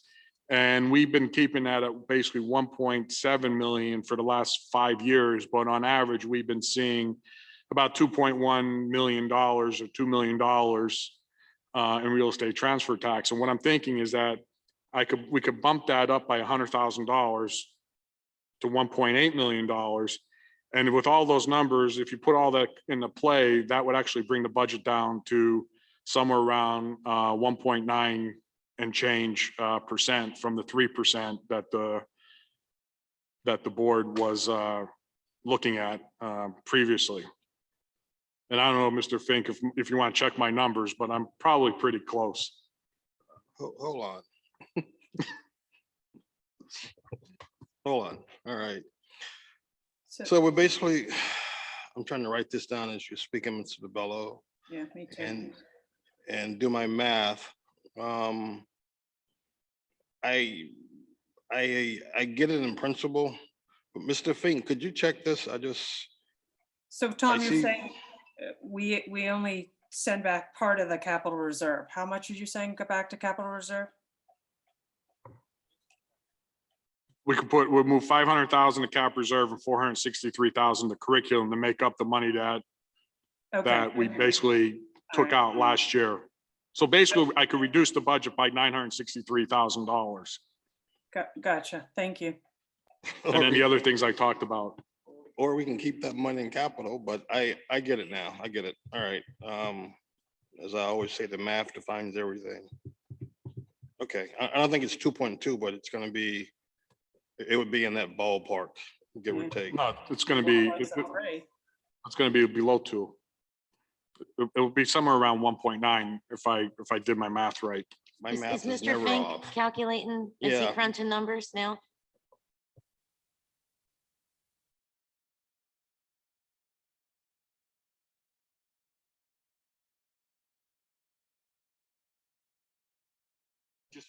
No, this is good. This is very good. 14. I said a lot of things on my way over here. I want to check just with you to make sure that I understand exactly what you're talking about, and it's going to take, we have the model. I have, of course, have the model on my laptop, but it's going to take a few minutes to calculate all that through to see where impacting. I think I understand what you're saying. I think you're talking about, we pulled $500,000 from what would have gone to cap reserve for facilities last year. In this budget, we put that back in, plus got us up to par where we're supposed to be every year. But you're saying take $500,000 from the construction fund to replace that money, correct? Okay. And then the second piece was we also reduced what would have gone into the curriculum reserve in this current year's budget by around, it was around 480 or something like that. But you're saying take the balance of $463,000 from the construction fund to move that into curriculum reserve instead of adding it into the 21-22 budget. Am I correct? Okay. Then you were talking about bumping up the transfer taxes from 1.7, I think you said, to $1.8 million. Considering that we've been north of that over the past couple of years. So that's probably the past 5 or 6 years, actually, since I've been here. So you're talking about that piece. And the last piece I'm going to come over and talk with you about because I'm not sure what that is. Yeah, that was exec session, so we could talk. Okay, all right. So then all I'm going to ask is there are some motions on the board regarding this, those numbers and those motions, if you guys decide to do this, are going to change. So we'll have to end some resolutions, right, Mark? That'll also have to change. Yeah, oh yeah, oh yes. If we're going to modify the millage, we need to make sure it all aligns. So we can do a couple of things here. I don't know how much time you'll need with this, but presumably Well, I tonight you could can't approve tell it. you, I could likely get it done while they're doing some of their other committee reports. I know Mr. Clinton's report Mr. Jackson's report seems to go on for a while, so Well, I can probably, we need to make sure that the homestead farmstead and is, that's, yeah, I'll have Homestead Mary, I've Farmstead. already asked Mary to call that up on her machine so she can start doing that. so it would be calculation. that resolution along, obviously, with the. Yeah, and I with the can do approval. those and run those numbers over. Okay. Could Just before we send you to your fund, so what, could you find out what the average over the past 5 years has been of the transfer tax? And because maybe it's a little bit higher than what he's looking at 100,000, maybe if we've Well, been I think averaging. I think I understand because this year dipped quite a bit because of, it was just a slow move. There's no inventory. There There's you no go, that's inventory, why. and that's the problem. So I I do wouldn't know over want to the go too past, far. yeah, over the past few years, Mr. Schaefer, it's been in the 2.1 to 2.1 range, 2.1 to 2.2 range, sorry. Yeah, we've been averaging about 2.1 for the last 5 years, but we've always kept it to 1.7 because real estate's kind of as you know, and then, so we didn't change it again this year, but we could get crazy and go to 1.9, but I wouldn't go any higher than that. I would not recommend that. I would not either. And I've been an advocate of increasing that the last few years, but not in the dip that we're in this year. And I do think, I just want to go back to when you were talking about your finance report and you mentioned about the Western and the increase that we're going to pay this year. I had asked about that, and that is looked at on a 5-year basis, also an average over 5 years. You did say that, but we also have the biggest presence over there. And it's something that we've been talking about at this table for a long time, that the trades are so worthwhile and that we need to have that piece there for our students that are going to pursue that. So yeah, I just wanted to add that piece on to what Mr. DeBello said. And then I think we should let Mr. Fink get crunching.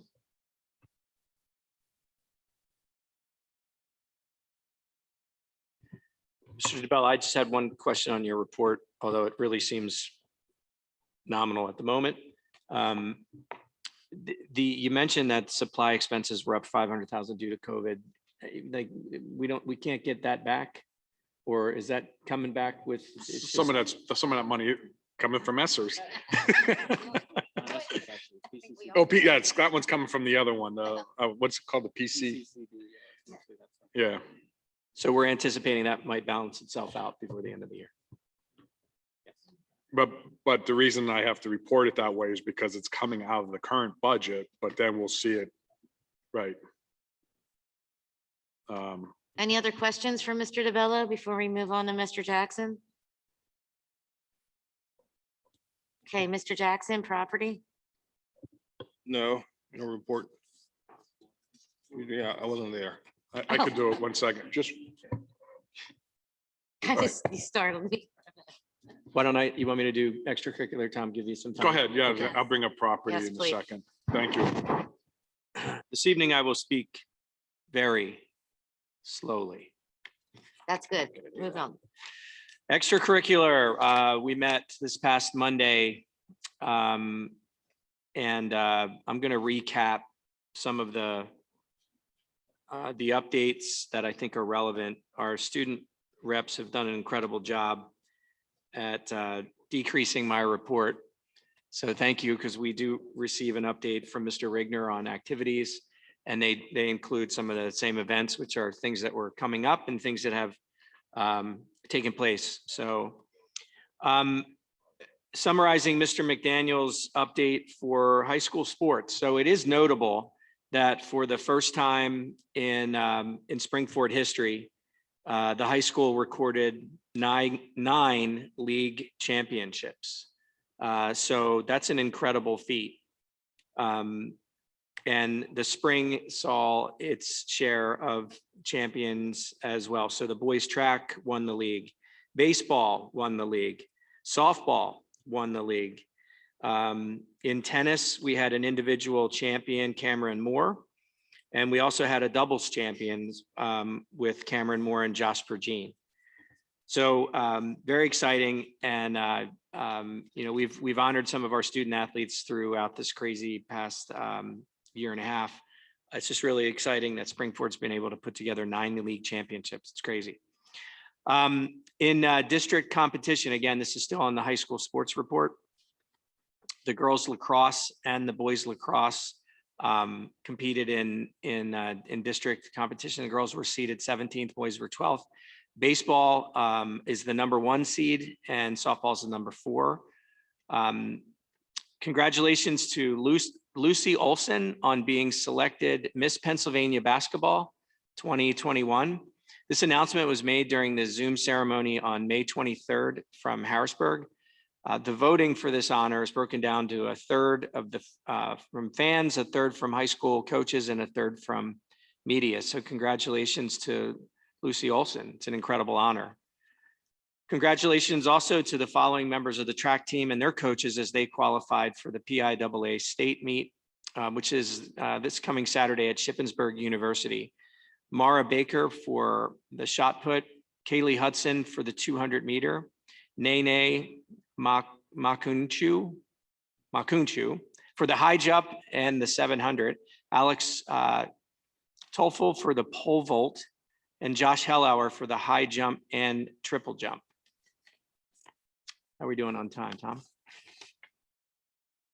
Again, just to reiterate, the commencement will be Tuesday evening on the 15th of June. And unless something has happened since then, the ticket allotments are returning to pre-COVID conditions. Is that correct? No, we have 5. We're allocating 5 per person. Okay. Okay, got it. 5 then. All right.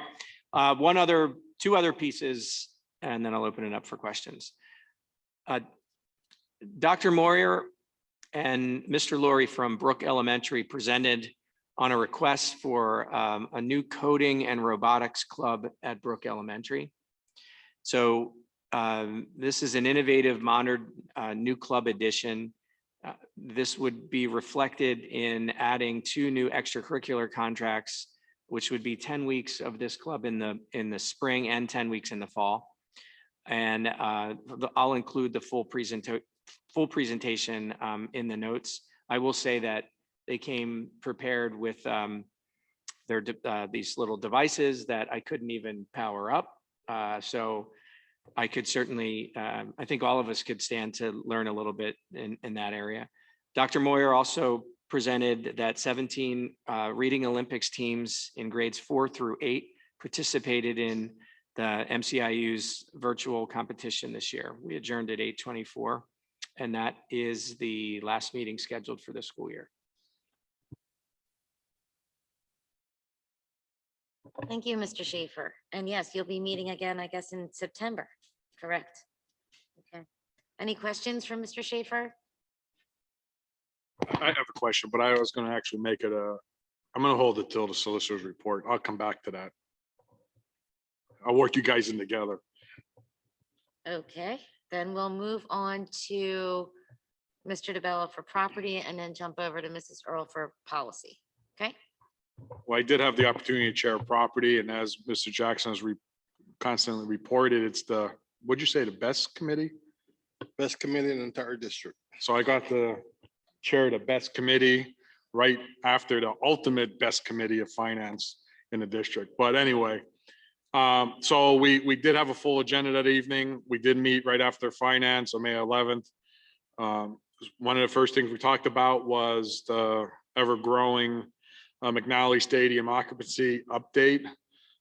We originally didn't like the numbers that we're at as far as doing the changes at the stadium. There was decided to go out to bid to see what kind of numbers that we got back.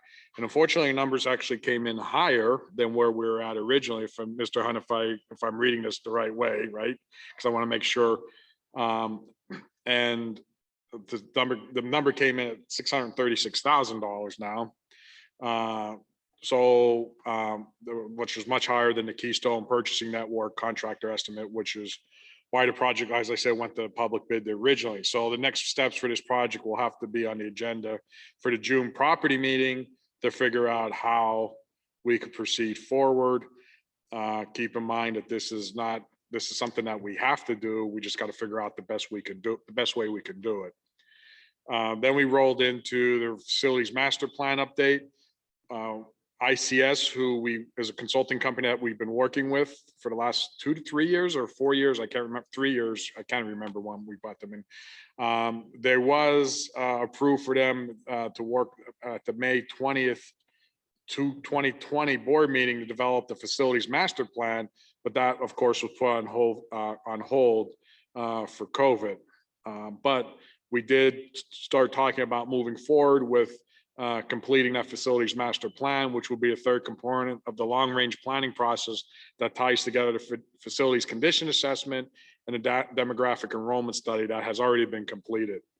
So the focus areas of the project have been cost neutral projects funding through the Guaranteed Energy Savings Act, continued capital reserve projects identified and planning through to Springford operations, and then renovation expansion options based on student growth and building needs. We discussed that there's conversations with Jim Fink to look at what the 10-year budget model would look like to be able to handle all three types of those projects. What we did talk about, and Linda, you will remember this as well, because we've had numerous conversations over the probably last year and a half to 2 years, but we are coming on, basically we on average put about $1.5 million in the budget per year for capital projects. And we've also been offsetting that with monies that we have what we call a debt service fund that goes towards the budget as well for the last, I forget how many years, which is coming to an end, which lines up to, and we've talked about this many times at the board table, a budget drop off that's coming in the 22-23 school year, which our debt service is going to go down by roughly $5 million a year. Of that $5 million per year, $2+ million of that needs to go back to the budget to offset the debt service funds that we've been using over the last several years. That's coming to zero. And a little over $3 million, or roughly $3 million of that needs to go back into cap projects, because we know that our annual cost per for our building master plan is going to go increase over the next several years, because our buildings are at an older state. We have a lot of equipment that's coming to end of life. There's equipment that needs to be changed out. There's upgrades. This just continually. That's why we put all these plans in place. So we've laid this strategy out for the last several years, knowing that this is where we're going and what was going to happen. And it was imperative that that strategy is implemented and continued forward no matter what over the next 10 years. Because if we don't follow that strategy, then we will ultimately see, and Mr. Jackson has said this numerous times, we all love our buildings. We all think our buildings are amazing, the conditions that they're in. Well, to be able to continue that, this is the spending that's going to be required. And that's why when we developed this plan, I think it was probably the first year when Mr. Fink joined us, when we started laying out this strategy, knowing that we were doing these projections and laying out the rolling 7-year budgets, what we're going to be looking at. So we did spend some time talking about this, and it's imperative that we stay on that strategy because that's how we'll be able to keep these buildings at the state that they're in. We moved on to new business, the pumping station easement that's behind the 9th grade center. Royersford Borough is actually selling their sewage pumping station to Pennsylvania American Water Company, and the sales requires an agreement of an easement of that pumping station, which is located at the back of the 9th grade center. The plan was presented. It's roughly 20 feet and around or so. I don't remember the exact measurements, Mr. Hunter, if you want, I don't know if it matters, but 50 by 50, that was close. 20 by 20, 50 by 50. Right. And this is just memorializing a relationship that has been in place for, we think, about 50 years. We think that the actual easement documents were destroyed in a flood in Royersford in the 70s. So that's why there's no recollection, but this is not changing anything in terms of the relationship, only who's going to be overseeing it. It's going to be PA American Water now instead of the borough. I mean, we've always had this relationship with Royersford Borough. We always provided an easement. I hope those records weren't stored at the pumping station. Little joke, sorry. So then we also discussed, I believe that there's at the Royersford Elementary School, there's a right-of-way or easement where water line or sewer line that goes through there along the side of the gym behind Royersford Elementary and out alongside the playground. And we also, again, we just have to formalize that agreement and provide an easement to Pennsylvania American Water, just in case that there's an issue with the water line as well. But like Mr. Fitzgerald said, this is nothing out of the ordinary of what the same relationship we have with Royersford Borough for many, many years. And then the other last thing is there was discussion of the walking path that's on Black Rock Road. A tree, part of the bridge fell into the creek. I guess there's a whole conversation between us and Upper Providence. Somehow or another, all of a sudden, Upper Providence says, "Oh no, you own the property." A couple of years ago, they owned the property, but now we own the property because they just said that, well, nobody's done anything for years, so you get to inherit it. So I guess there's going to be ongoing conversation. But no matter what, there's a large concrete wall that was part of that bridge, actually fell, toppled into the creek that needs to be removed out, which is going to be somewhat costly because a crane's going to have some type of large crane or large piece of equipment's going to have to come in, lift this concrete and reset the wall on the bridge. We got a great report from Chief Boyer as far as everything that's going on with the emergency management and the school police. I'm not going to hit everything, but the one thing is that Springford Police is providing the rapid antigen testing every Monday, and that's continuing to go on. And we're happy to provide that service to our staff. They're constantly helping with traffic. They're continually doing school safety patrols from 6:30 till events conclude at night. Were several safe to say tips. We're up to I believe it's 99. Ms. Wright did ask, was that increase from last year in relationship to the pandemic shutdowns? And she also asked about the nature of the tips, which I don't believe we could get into that, but I don't remember, Ms. Chief Boyer, that 99, was that up or down from last year at this point in time? I don't remember what was said there. It's up from last year, thank you. They are working on restocking the PPE at each of the schools. The district-wide signage project has been completed. Chief Boyer, the amazing grant writer, will continue to search out grants and try to bring on additional money just in case we overspend on our ESSER funds. There was a brief conversation about the back driveway at the high school. We gave about some history about that, and then we moved on. There is the Pennsylvania Act 180 required training officers will be going through, and prior to June 2021, this is mandatory by the state. So that's great that they continue to keep all the certs up. And other than that, other new business, Chief Boyer will be presenting the district-wide camera replacement upgrade plan on 5/14. The plan will include the replacement upgrade budget schedule for Mr. Rizzo. So that's an internal presentation before it comes to property. And action items was the easements that I talked about at both the 9th grade center pumps and the sewer line that's at elementary, Royersford Elementary School. Wow, that's a full meeting. That ends my report. Yeah, I just had one quick comment there. Also, we do not conduct as efficient meetings as Clinton does. Ours are longer when you're gone. But sure. As you all know, love me a long-term plan, as Tom said. I think I just want to really agree with him that it's crucial we stay the course and use this upcoming debt cliff to strategically fund the facilities, the long-term facilities plan.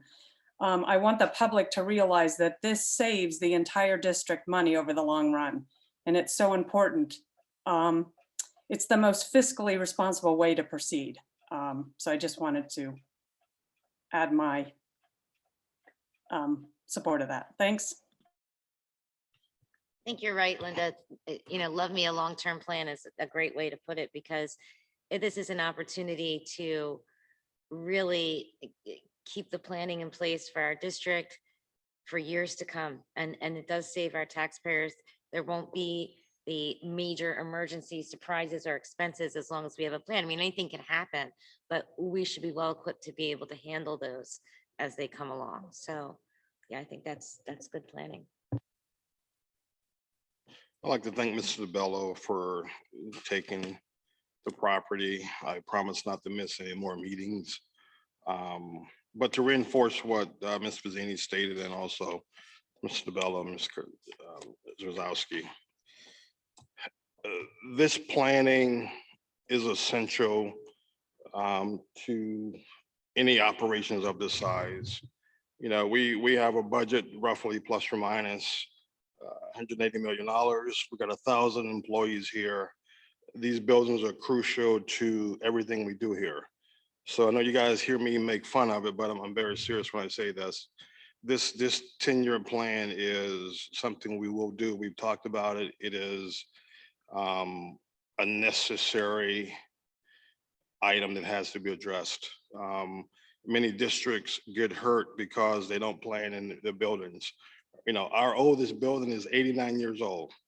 Think about that, 89 years old. That's our oldest building. And as I always say, you look at the outsides of the buildings, they look wonderful. The machine that keeps it going is where we have to address the internals of the building. So I will continue to stay on this 10-year plan.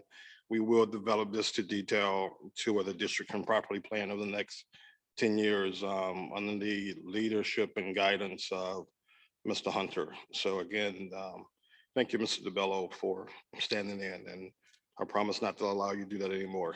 So thank you. He gave me a full agenda. The meeting was like twice as long without you. It was twice as long, and Chief Boyer went on and on about all his team.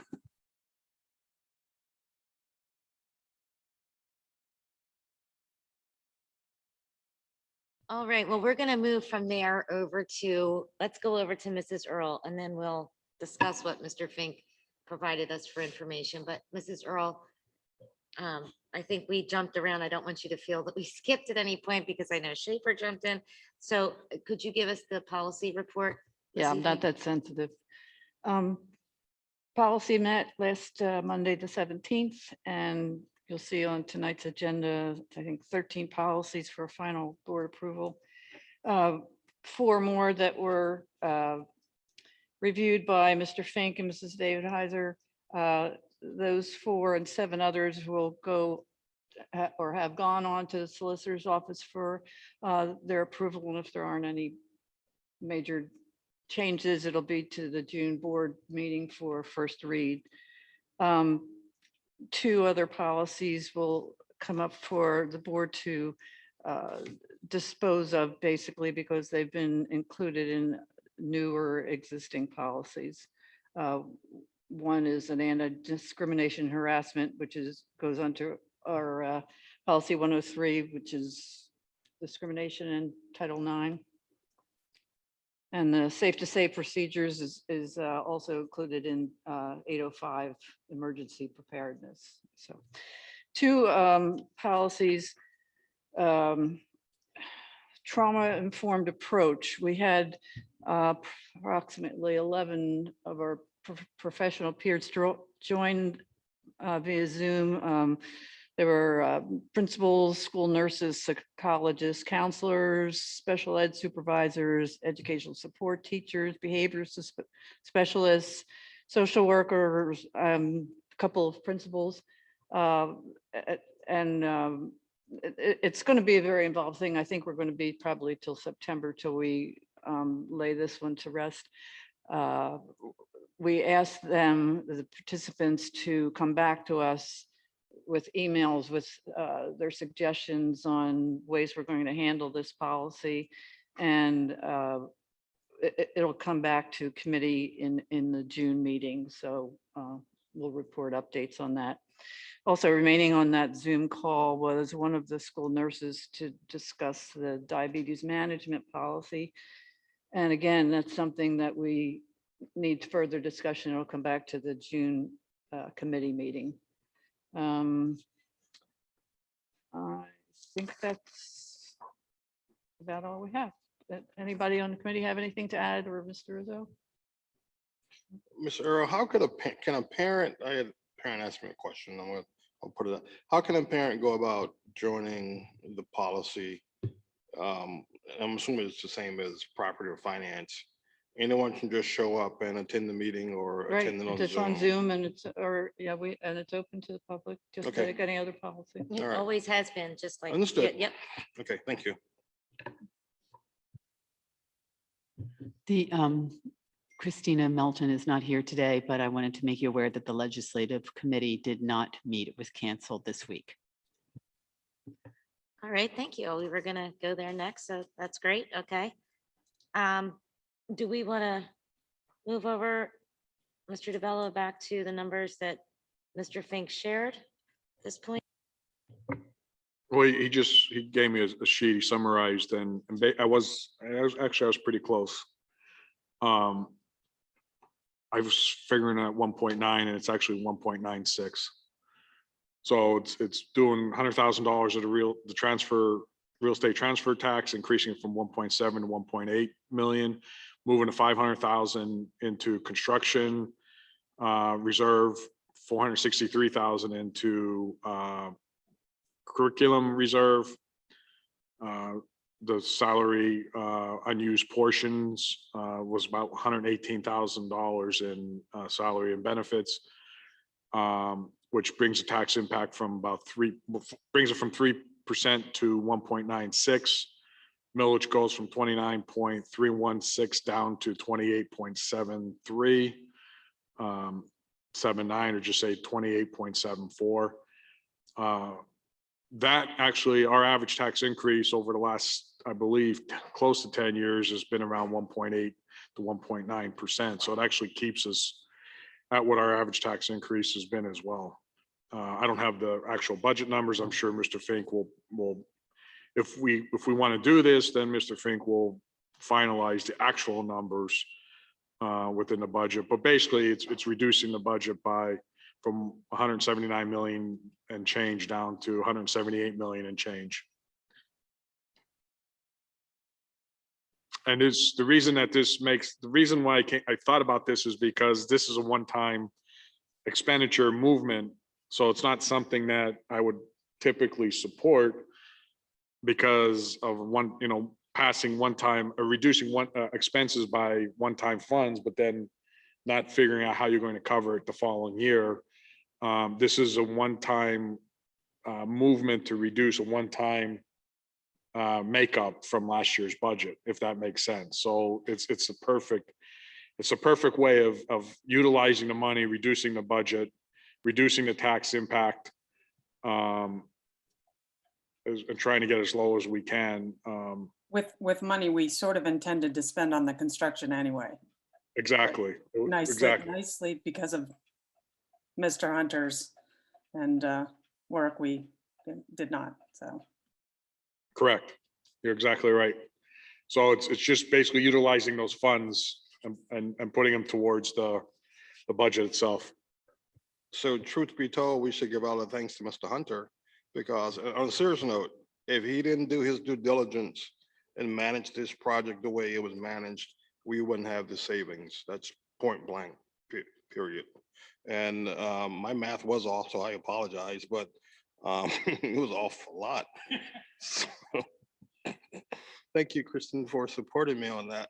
Mr. DeBello, thank you. I don't know how we missed this, but and the residents of Upper Providence and Lerman should say thank you, because this is a home run.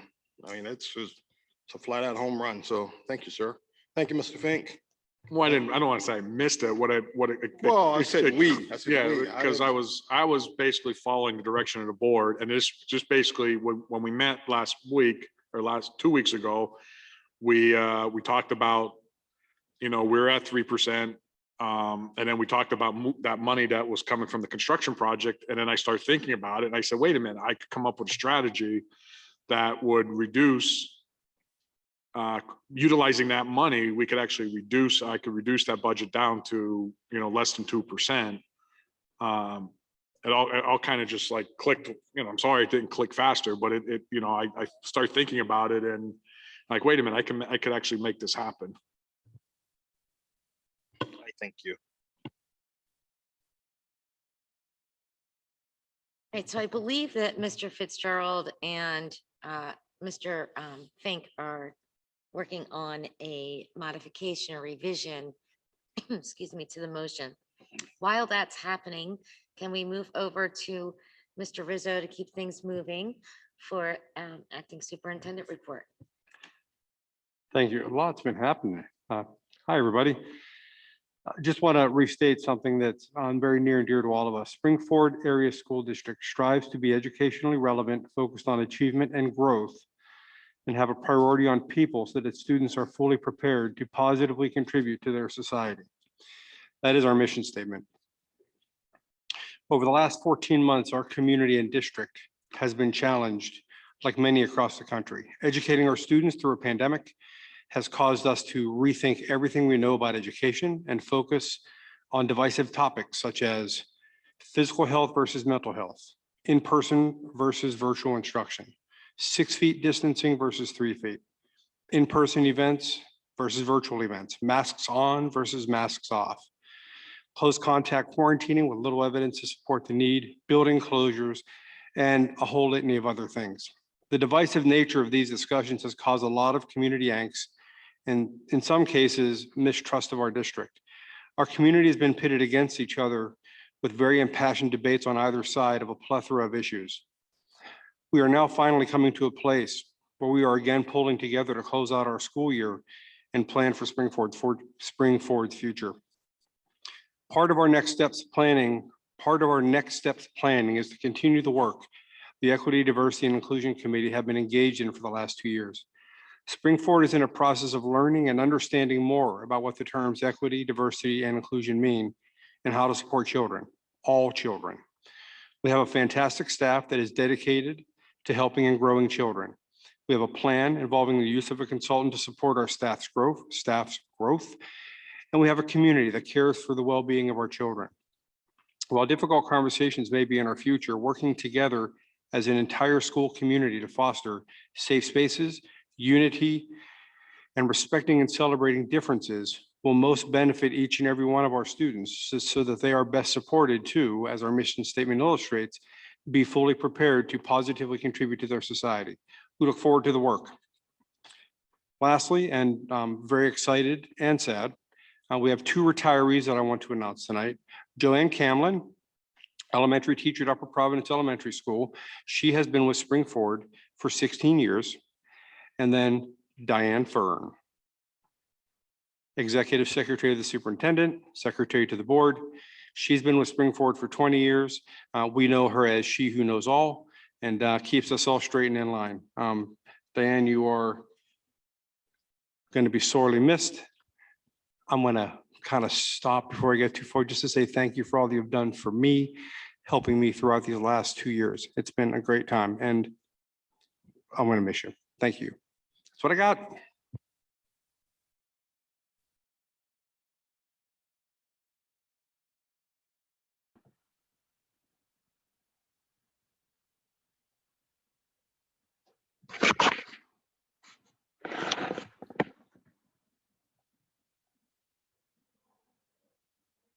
Oh, all right. Well, Trish, if you want to do your report while Carleen comes back, we could keep rolling. Sure. Hi, everyone. I'm very happy to report low numbers in the past 2 weeks since the last board meeting. We have had only 6 positive cases reported to us that we've had to process in Springford. Just 3 of them were potentially infectious in the schools. And those 3 resulted in us having to quarantine 33 students as close contacts. And that's it. We've gone back to almost to pre-pandemic nursing, I'm pleased to say. You look very happy when you say that. So as long as you're happy, we're happy. We hope the trend continues and it has been a great relief. Well, thank you for that. And I'm glad that that's happening now in May. And I hope that you'll come back and join us in June for that meeting. And we'll have an even better report then. And that next year, we'll get away from every week or every board meeting, I should say, and hopefully go to once a month if the board is in agreement at that time to move forward with that as an option. But I thank you for all that you've done on a daily basis and coming to these meetings and talking to us about what's happening, because we definitely wanted to hear it right from you, and we value your input as a medical professional so very much. So thank you for all of that. Well, and we Any- thank you for the support. Thank you. Always. Anybody else on the board have any questions for Nurse Smith before she goes? Questions, comments? Anything? Good? Okay. Thank you. Okay, and I think we're moving on then to Mr. Fitzgerald for your report. I have no report this evening. I gotta work a But question. you had a question. though. Right. So thank you. Over the last, I don't know, 2 weeks, 3 weeks, there's been a lot of changes that have been occurring in the state, in the county, at the CDC. I mean, it's just kind of like, rule of the day or mandate of the day or recommendation of the day. And it just seems like it's ever changing. And I don't know if you could, the problem that what I see happening is that there's school districts now across the state are starting to do things related to masks, right? There's school districts that are making stay in the course like we are at Springford in most instances, except for what we recently said outside. If activities are outside, recess outside, gym, whatever it may be, then mask is optional. It's the student's choice. There's other school districts in the state that have voted to make mask across the board optional. Not so much in Montgomery County, but I'm just talking about across the state. And what that does is that it then creates, parents' confusion on, well, if this school district's doing this and this school district's doing that, and then why is Springford doing whatever Springford's doing? For instance, I've heard from several parents that have grown increasingly upset because the state has come out and said outside activities, you don't have to wear a mask, right? But then we send an email out and say our graduation, we're requiring masks for our parents, for adults. And I have parents contacting me and they're extremely don't understand, and I don't have an answer for them. So there's just a lot of confusion. There's a lot of things going on across this. I don't know what the right answer is. I'm not professing. I'm sure I'm going to get beat up on Facebook. I'm not professing anything. I want to put that right out there right now. I'm not taking a position one way or the other. All I'm trying to do is, I got people are asking questions and we don't have answers because there are many things that are going on across the state. And I don't even know if there's a right answer anymore. I don't even know if there's consistency. I don't even know. I mean, the CDC's changed their recommendation, it seemed like daily for almost like 4 days straight, huh? 5 times in 3 days. They keep, I mean, it's whatever the winds are shifting. I don't know. I don't know. But we, and we've said all along, we're going to follow the science. We're going to follow the recommendations. We're going to follow the mandates. Then the recommendations, mandates change, but then we continue to do what we're doing. And then people are questioning, why is that happening? And I don't have an answer. And I want to, then you have, and here's a good example. You go to Costco, you don't have to wear a mask. You go to Wawa for a coffee, you have to wear a mask. I mean, so it's completely all over the place. And parents want to understand, why is Springford making decisions that we're making when what's happening does not support those decisions?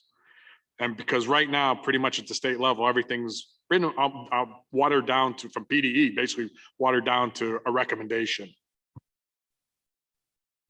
If we want to blame Val Akush, that's fine too. That would be considered a leading question, I think, in the first year of law school, but we'll put that aside. It's arbitrary at this point. I can tell you I have clients that are not, or that are permitting no masks during the regular school day. There are clients who are maintaining kind of the status quo as if it was, middle of the winter this year. And then everything in between, in part because there's no what I'll consider binding mandates out there except for kind of a backtracking, shall we say, on what to do about instructional time, because even that was a mess.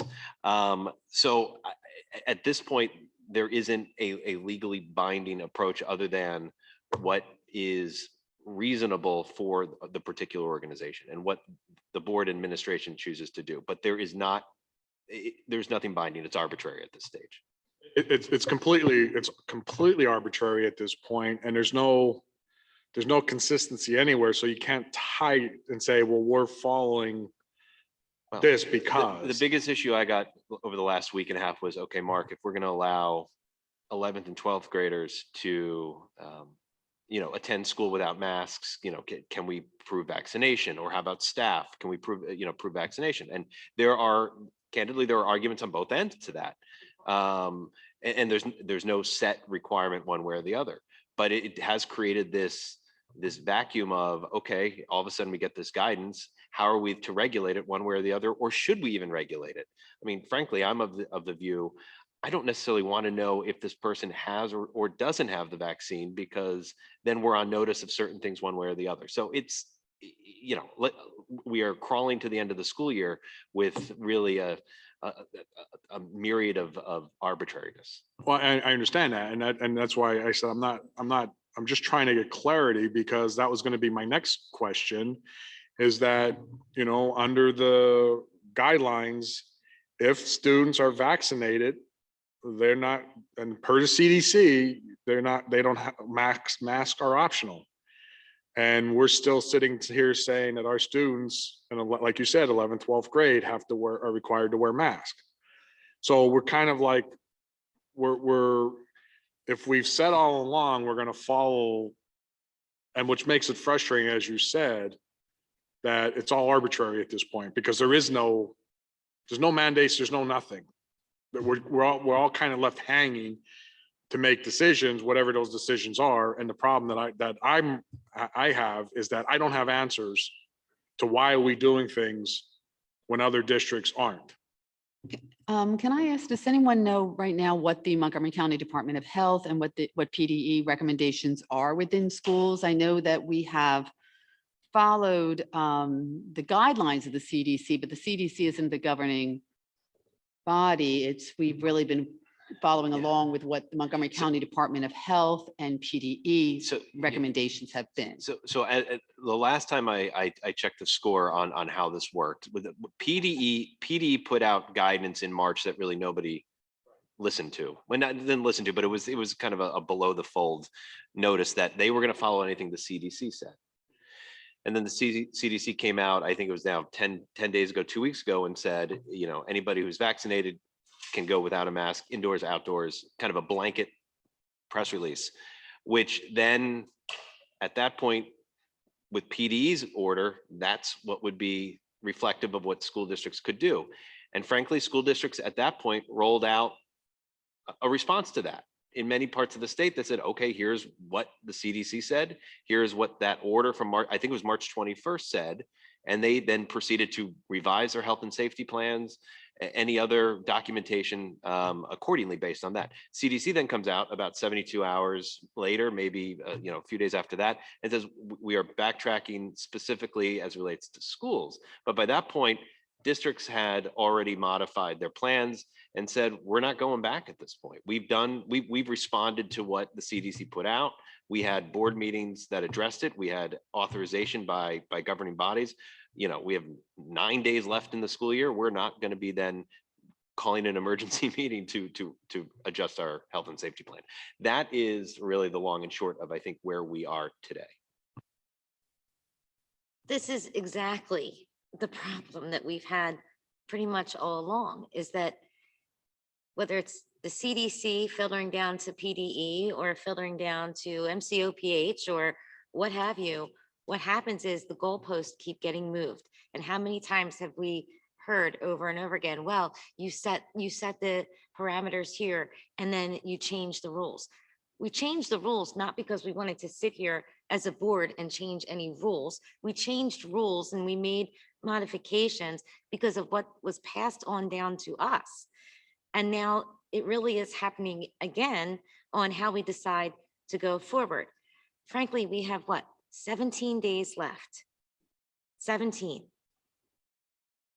Let's just make a decision and stick to it. I think that I'd like to ask Mr. Rizzo to share with us what your conversations with the other superintendents in neighboring districts,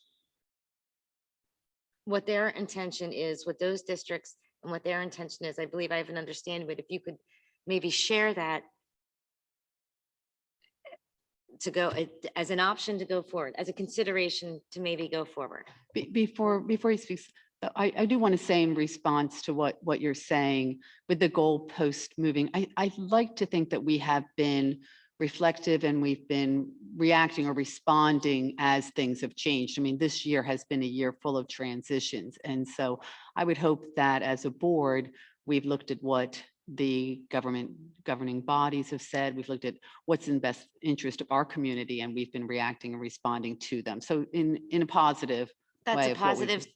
I like the positive spin, and I'll say that, I'll add to that, that we've been flexible with the information that's been shared with us, and in terms of responding to that information as it came to us, we were flexible.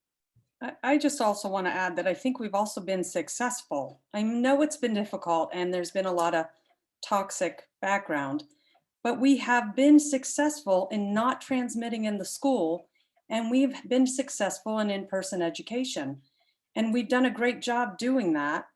I mean, we know this is we know a lot of things that we didn't know before. We've learned a lot.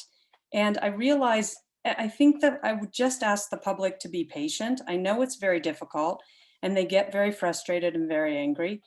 But we are not public healthcare workers, we have to make public community health decisions with the whole community in mind, not a small minority. And I think that, we're not, as much as I would love to be like every business and just make a decision, we're not a Costco. We have a lot of kids who will be under 12 and not vaccinated, and they'll be together all day in close contact. So we have to make, oh, I'm so sorry. Now I have clocks going off.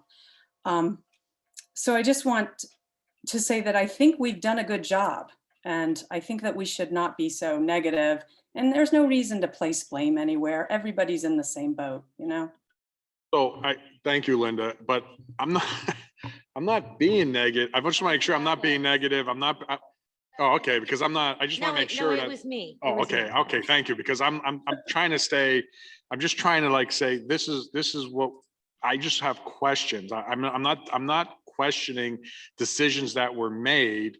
We made the decision based on the information that we had. I think it's a very good discussion, but I don't want to just base it on what our next door neighbor school districts are doing. That can be part of it, but I think there should be more to it. I agree. I agree that there should be more to it. I would like to hear that as one piece of it, but there should be more to it. And, let's just hear what Mr. Rizzo has to say at this point. I don't want to put this on Mr. Rizzo. I don't want to do, I was just saying, I don't want to do that. I guess we've sort of gone around the hamster wheel now. So can we just sort of come back and decide what we want to do? I mean, well, I would disagree that we're not there at all. Well, Okay. may I finish, please? We've heard our solicitor, and at some point we have to make a decision. We can't sit here all night and go back and forth. I think we have to make a decision one way or the other that it's going to be mask on or not. Can I just ask a quick question?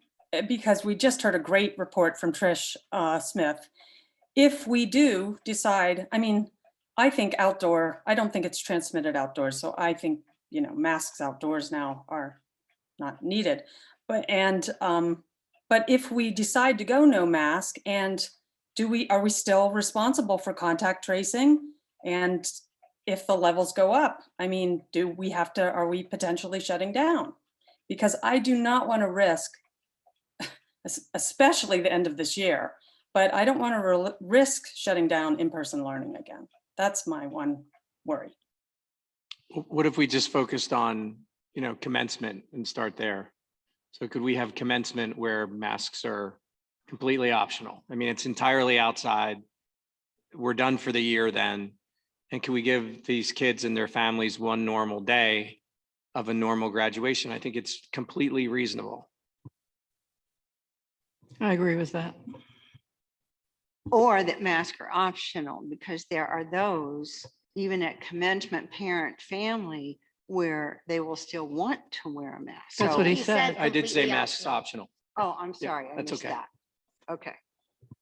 Well, the question I have was, I'm trying to get to, when you look across everything that's happening in our neighboring school districts, and like Mr. Fitzgerald said, across the state, across the country as well. I mean, and I don't want to get into studies and stuff. I'm not going to go down that road, because for every study saying one thing, there's another study saying something else. So I'm just trying to, because parents are asking these questions, and my original point all along was, this is what parents are asking, and I don't have a good answer. I mean, if it was up to me at this point in time, I would make mask optional across the board. Because we already know that the transmissions don't occur with students in school. It's the lowest rates. I mean, we know all that. We don't know, that's not true. While they're wearing masks, but our evidence shows. But there's with evidence that masks. shows that again, I'm not getting into The studies. I'm nurse, not doing that. please chime in on that. I need the nurse to chime in on that one, Tom. I'm not, Trish Evans. but I'm Let's just regroup trying here to, for a minute. we're missing my point. We're not missing your point. Your question is, what do you tell these parents that are calling and saying, here are the rules have changed. What are you doing about the masks?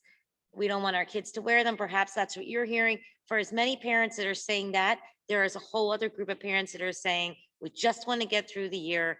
Can we finish out the year? My point of asking Mr. Rizzo, and if he's comfortable, I would like him to say a few brief words about what our neighboring districts are doing. They are our neighbors. There are many times we want to hear from them when we want to know what their educational platform is. This is one I think that I would like to know. Are you comfortable sharing that, Mr. Rizzo?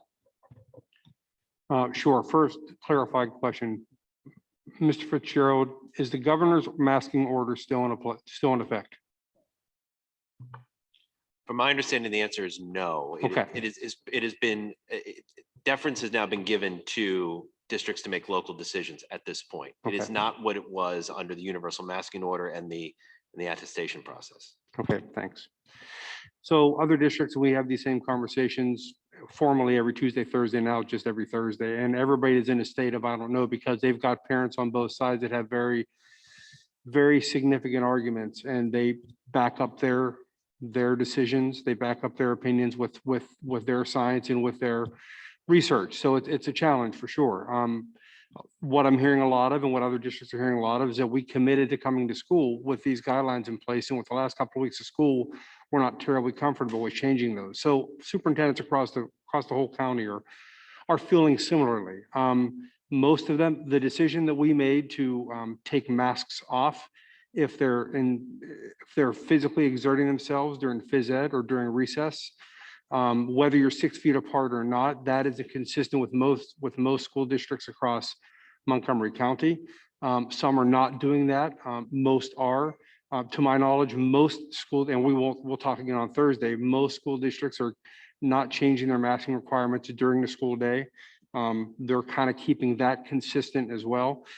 As far as graduation is concerned, they're still kind of up in the air. I think generally they want to mandate that the students wear masks, but what they do with the spectators is a whole other issue altogether, because as our capacity requirements increase to 100%, the spacing between people gets a lot smaller, and then you take masks away from that, even though it would be optional, does cause some concern for some superintendents. So we're in the same place that a lot of other districts are in terms of not knowing what the best next steps are moving forward.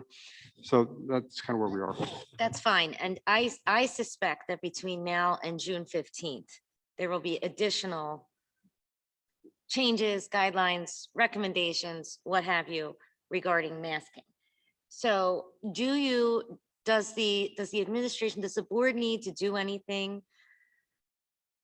to allow that to take place for graduation, as Mr. Schaefer said? So we're not meeting again until June 14th.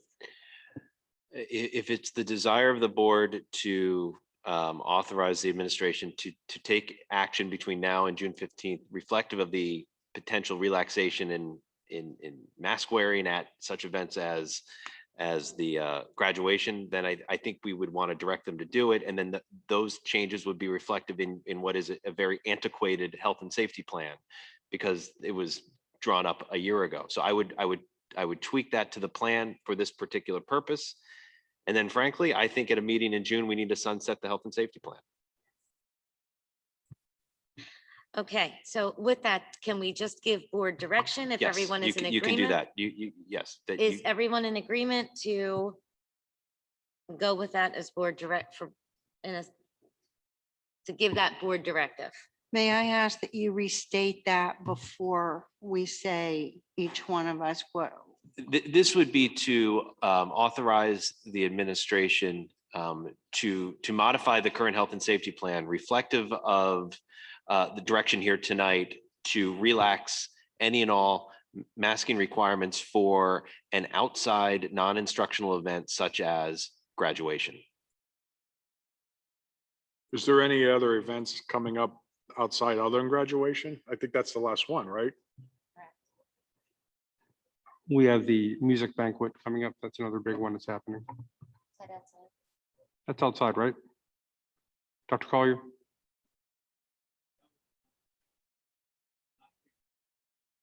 The banquet next week is inside, June 4th? Okay, all right. That was the last outside event. Thank you. Then it'll be graduation.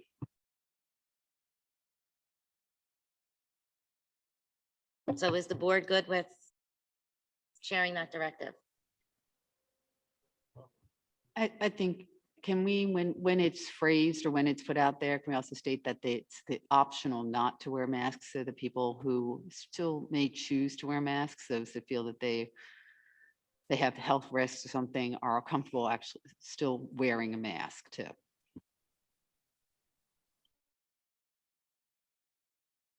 I don't think we're telling them masks are prohibited. I don't think we ever can or will, right? I mean, Never again. You know, so I just would, I'm envisioning not having a security guard ask me to place a mask on and outside when the numbers are so low and we're seeing around the country full stadiums packed. I mean, I'm just trying to apply some common sense. And this is, again, one commencement for these families. You may know a family that will be enjoying a commencement.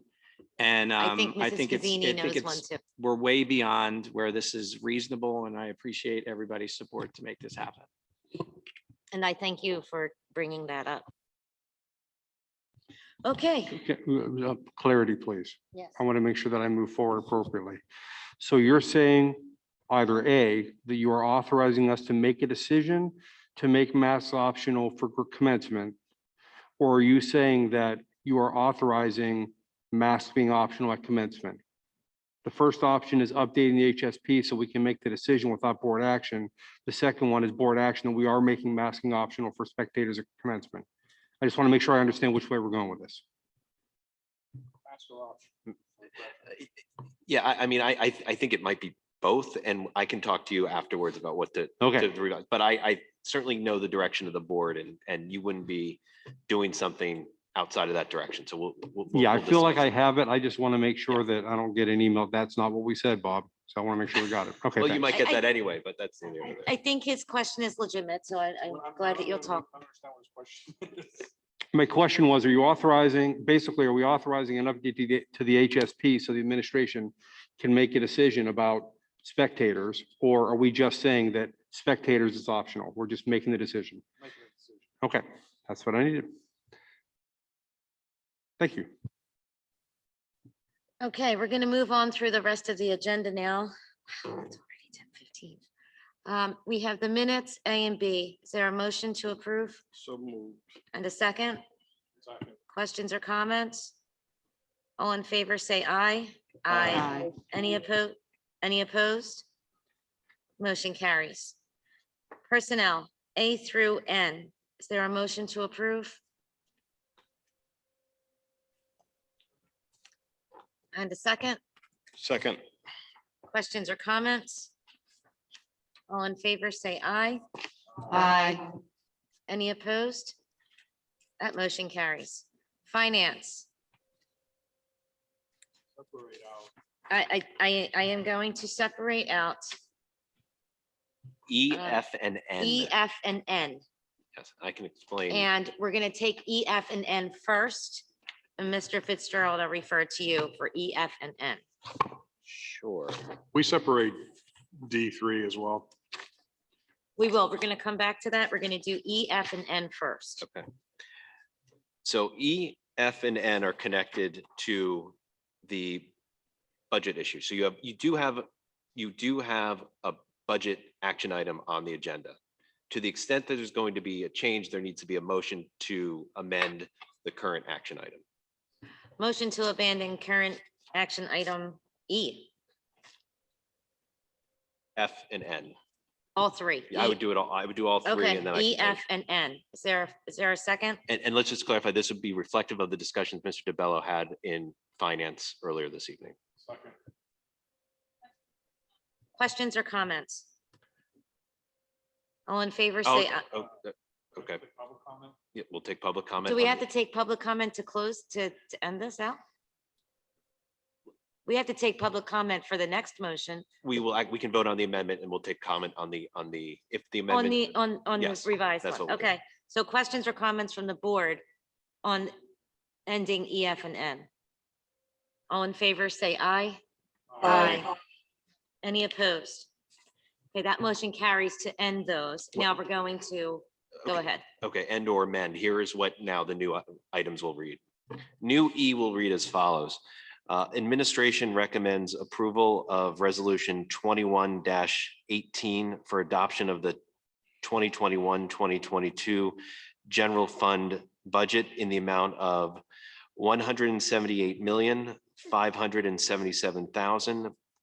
$178,577,436, which represents a tax increase of 1.96%. And you want to do that first as a standalone? That's fine. Let me finish reading it though first. No, with a millage of 28.7379. All previously drafted resolutions shall be null and void, and it will be reflective of these new numbers. Second. Okay, questions or comments from the board? And now we need to do public comment, correct, Mr. Fitzgerald? Let's do public comment, yes. Do we want to do public comment though before we make the amendments to F and N? I'm not going to take public comment 3 times. I'd rather do F and N. My gut tells me if we're gonna have public comment, it's right now. And I suspect we won't have it for the other ones. Okay, So let's, all right, then we'll take public comment at this time. Is there anyone in the room with a public comment? Is there anyone on the Zoom? Okay, go ahead, Rich.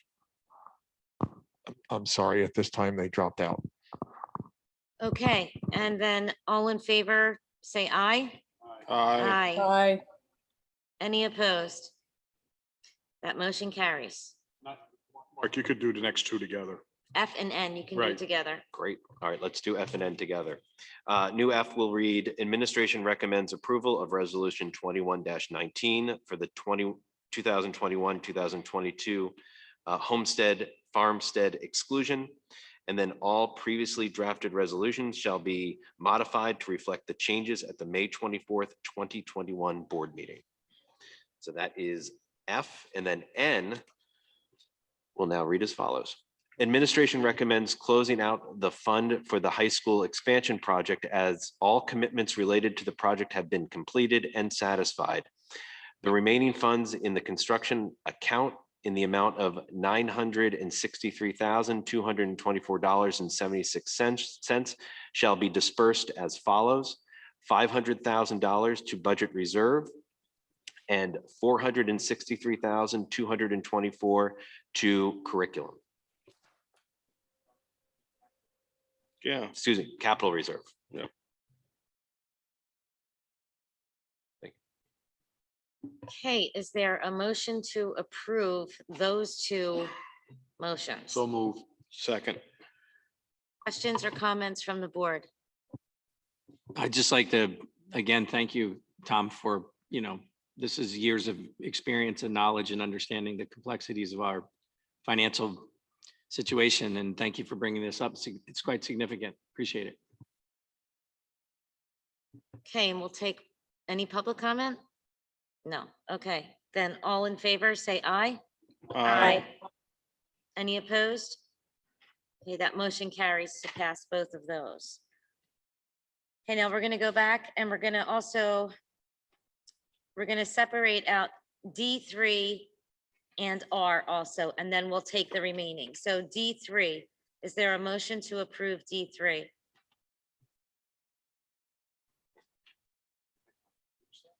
I So want to take moved. out R. Is there a second for D3? Second. Is there any questions or comments on D3? The only comment I have is, I did look at this person's background as well, and I'm very supportive of the initiative to bring in a consultant to work through the equity, diversity, and inclusion initiatives. I'm just want to make sure that this person stays within their lanes of what we're bringing them into. I'll be very concerned if we go outside of the learn and start bringing in other non-related theories or initiatives that are possibly their opinion, not necessarily everyone else's or others. So I just want to ensure that this person stays within the lanes of what we're bringing them into, which, again, I'm not really sure what the deliverables are and how we're going to measure success for spending $10,000, but I just want to make sure that he stays within the lanes of what we want. Well, I would assume based on contract 101, we've defined the scope. Right. So he or she or them or they would stay within that scope of the contract. Actually, Dr. Mary, I know that you had shared some information with us in the board memo about this individual and what the funding could be for the Title II funding. Could you just clarify a little bit about this process and how you came to this individual? Just want to make sure that it's the right fit. So I'm going to defer information about the individual to Beth Leese, who worked with the Equity, Diversity, and Inclusion Committee. I did reach out to the state federal programming coordinator because I know there's a question about whether or not this was an allowable use of Title II funds, and we did get confirmation, which I included in the board memo about that.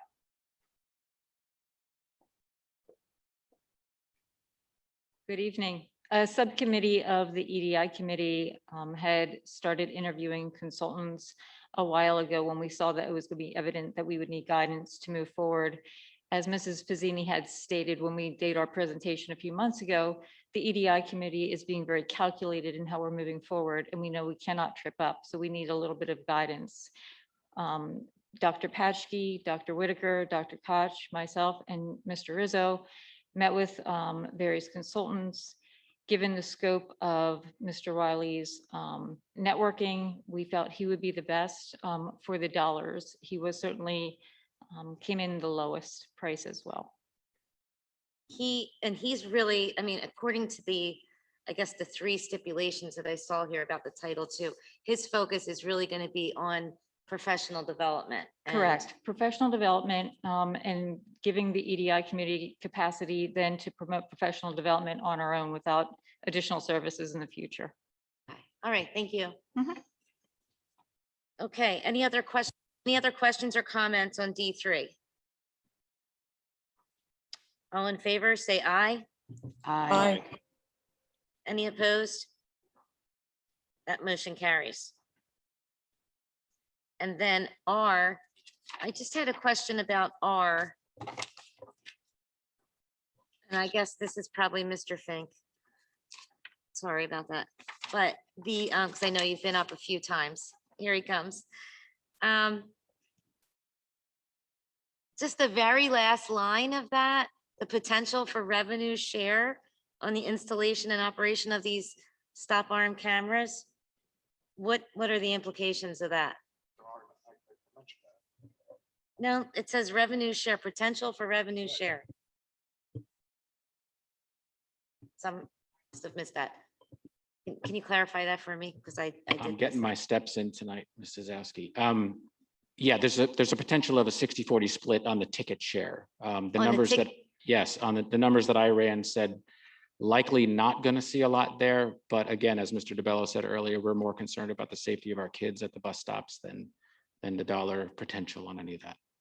I apologize. For Because all their expenses are subtracted off the revenue before Correct. there's a revenue share. Where there's a revenue. Right, so we There won't didn't, be anything left. no, believe me, I asked that question of finance too, is what kind of revenue opportunities are there? And we quickly came to the conclusion that we're not going to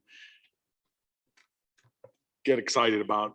Not going to take us down another No. point on our No, another not gonna percentage happen. point. Okay, No, just wanted no, to no. check. No.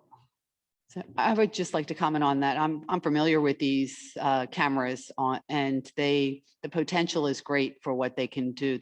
What they offer the police the opportunity to track people who consistently will cross, when our buses are stopped and the camera arm is out there. They really are. I'm really very happy to see this for the safety of our students. So it's good. So just for clarity in my own sleep at night. So the penalties would not include, Mr. Fitzgerald, the penalties that will be assessed by a local law enforcement would not involve the school district under any circumstances. That's So correct. we won't- It's we just won't have- it's just the evidence that we would be partnerships on. In terms of enforcement of the traffic code would be separate from us and would likely be the municipality where it occurred. All right, thank you. Okay, so is there do we have a motion and a second on that? Okay, so all in favor, say aye. Aye. Any opposed? Mrs. Zazowski, I missed who made the motion in the second. I didn't hear anybody make a motion or a second. Okay, is there a motion for R?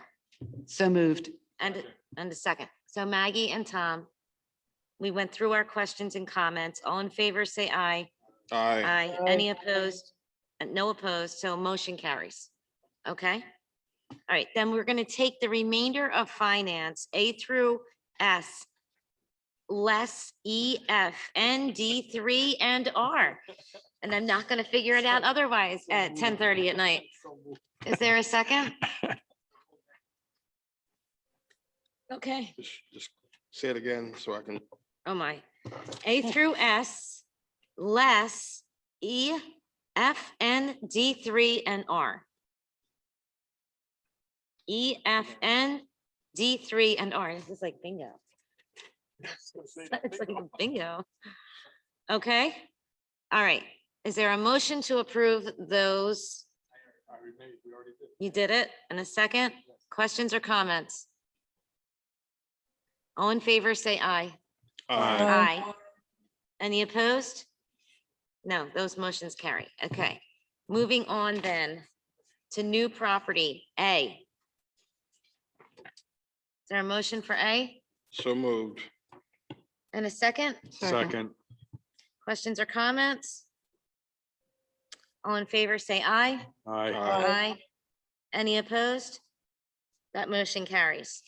Programming and curriculum, A through P. So moved. Second.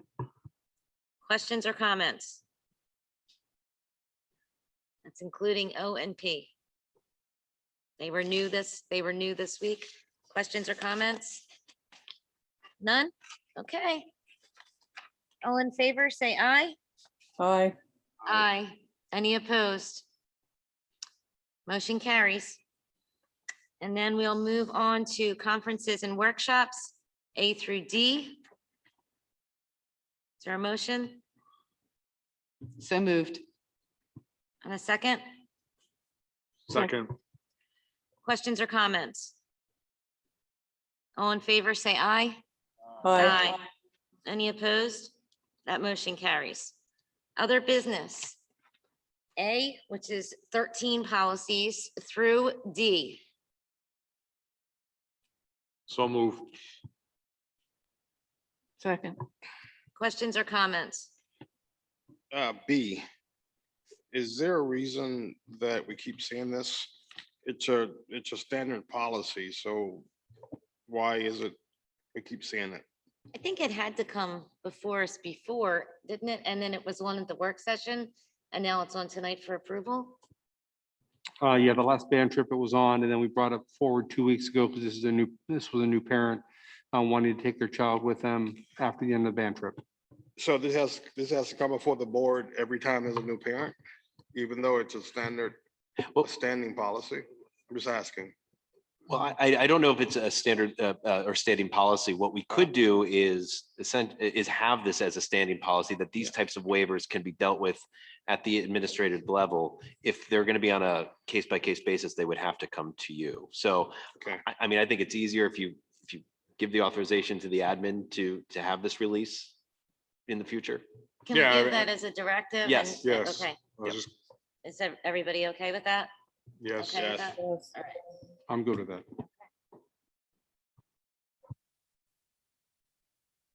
So A through D. We have a motion, we have a second. Any other questions or comments? All in favor, say aye. Aye. Any opposed? Okay, that motion carries. Now we have a discussion item here for the charter school funding reform. If we just make a motion. Does anyone have any questions about any of that? Or Mr. Schaefer, would you like to give us a very quick highlight from your opportunity on Wednesday? I attended. I think we should be making this motion very strongly and swiftly this evening. You attended. Say it. So the governor visited along with other representatives of both the Senate and the House to publicly announce support for House Bill 272, which is the charter school funding reform. And this legislation is long overdue, and I support it. I think every member of this board should be supporting it because of its financial implications to our district. It might very well be significant tax reductions, or for sure more resources to apply for educating our children here. And that's about as concise as I can be on the matter. That's great. Thank you. So there is a motion under new business. A, board approval is needed. So moved. Thank you. And a second? Do we have a second? Second. Second. Questions or comments? All in favor, say aye. Aye. Any opposed? Okay, that motion carries. And then we also have one here. We need some board approval for the high school boys track team, for resolutions for them, and tennis doubles and tennis singles. So moved. Questions or comments? All in favor, say aye. Wait a minute. Wait, are you doing B through E? Let's take B through E. Right. Questions or comments? Or is there a motion for B through E? Let's do it again. Is there a motion B through E? So moved. Second. Questions or comments? All in favor, say aye. Aye. Aye. Any opposed? Those motions carry. Board comment. I know, Dr. Wright, you wanted to say a few words. Do you want to start us off on board comment?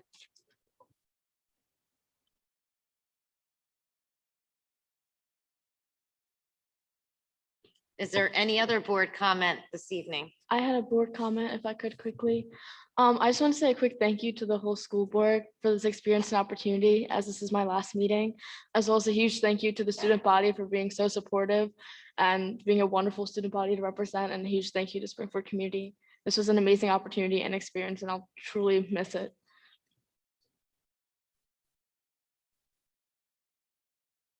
Thank. Okay, Dr. Wright. Sorry, I needed a minute to look at my notes here. I just wanted to take the opportunity to welcome Mr. Rizzo with his new position here. It was with great confidence and pleasure that, we've witnessed you, Mr. Rizzo, take the helm of the district. And I've known and worked with several superintendents and leaders over the many years, and I believe that you are an exceptional leader. So I look very forward to working with you over the next 4 years. So thank you. We're all very excited.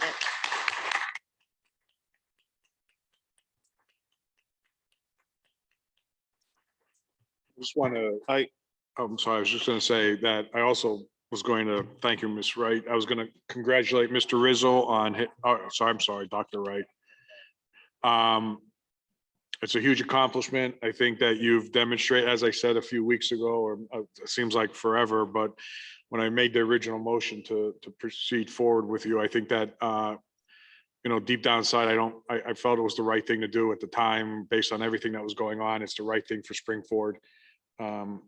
And I think that you are going to do an amazing job here as well. I think that you've done an amazing job since coming to Springford. You've came in here, and the next thing you know, we were hit with COVID. And the next thing you know, Dr. Gooden, through his long-term plan, moved back home. Probably happened a little bit sooner than he anticipated, or, things worked out for him. But once again, you were able to step in and take the ship and start moving in the right direction. And the first big decision that you were confronted with was us getting the kids back to school. So talk about, getting hit with the fire hose from pretty much almost from day one when you came into the district. I've heard nothing but positive comments. I think I personally think you're doing an amazing job. I think that your contributions during committee meetings is excellent. And I believe, is your wife here this evening as well? No? She was. She's home. Because I thought I saw her earlier, but I can't see everyone back there. She left hours ago. But I think that everyone is going to be very, very happy with your leadership in Springford. So thank you and welcome and congratulations. I'd like to go in a different direction. Mr. Rizzo will cost us money, but I would like to talk about the money that we're saving. Tonight, you witnessed the board being able to pivot from a potential 3% tax increase to now we're looking at 1.96. That is good workmanship within the board. That is a board that's willing to listen. You don't have to agree with everyone all the time. We don't, and there's nothing wrong with that. But I really appreciate the board listening to Mr. DeBello tonight, because when he brought it up, I really wasn't seeing the mathematics on it or the latitude for us to do that. But I'm glad everyone kept an open mind. And now we have saved our taxpayers who we serve money. So that I would like to say thank you, Mr. DeBello. Now more importantly, back to Mr. Rizzo. Hey, I'm happy you're here. I'll leave it at that. And we'll just move on, right? I'll say too that I think it was a very good, maybe a follow-up to what you're saying, Mr. Jackson, a very good demonstration of the board coming together and working as a cohesive unit to benefit our community. With, I'm very happy to say, and I certainly didn't hide my pleasure that Mr. Rizzo was going to be considered and moved along into that position. So I'm thrilled, as you know. I do have one question though that I just want to get some clarity on before we do take any public comment or leave at this hour. But that is, graduation is the 15th for us, but the closing ceremony for tech for Western is June 2nd, I believe, also in our stadium. So would that consideration and discussion we had about masks apply to that event as well? Where do you want to go with that? Well, we're just hosting that, right? I mean, that would be a JOC decision, working with Mr. Maritson. So that certainly. we Which can- our next meeting is the night before. Perfect. Okay, great timing. That's a great question, Ms. Zazowski. That's. I think so because it's on our property. Because it's here. Listen, no, it's fine. It's a very legitimate issue. We're hosting somebody. I think what we would have to do is reach out, discuss with Mr. Maritson the possibility of this flexibility, and then he's gonna have to decide and whether the JOC supports it. The same approach for their ceremony. All right, thank you for that. Any other board comment this evening? Can I hop in real quick? Well, first, I want to thank the board for the confidence in me to move forward and move the district into the next step and the next phase, whatever the future looks like for us. I also want to make sure that I acknowledge, we also have somebody else here this evening who was just hired, and we're very excited. Bob Hunter and his team worked to bring to us Sean Ryan, who will now be the new supervisor of operations. So, and I know we had a lot of heavy hitting topics tonight, but I want to take a moment just to pause and say, welcome, Sean. He's here tonight. Sean, if you want to stand up and wave to everybody.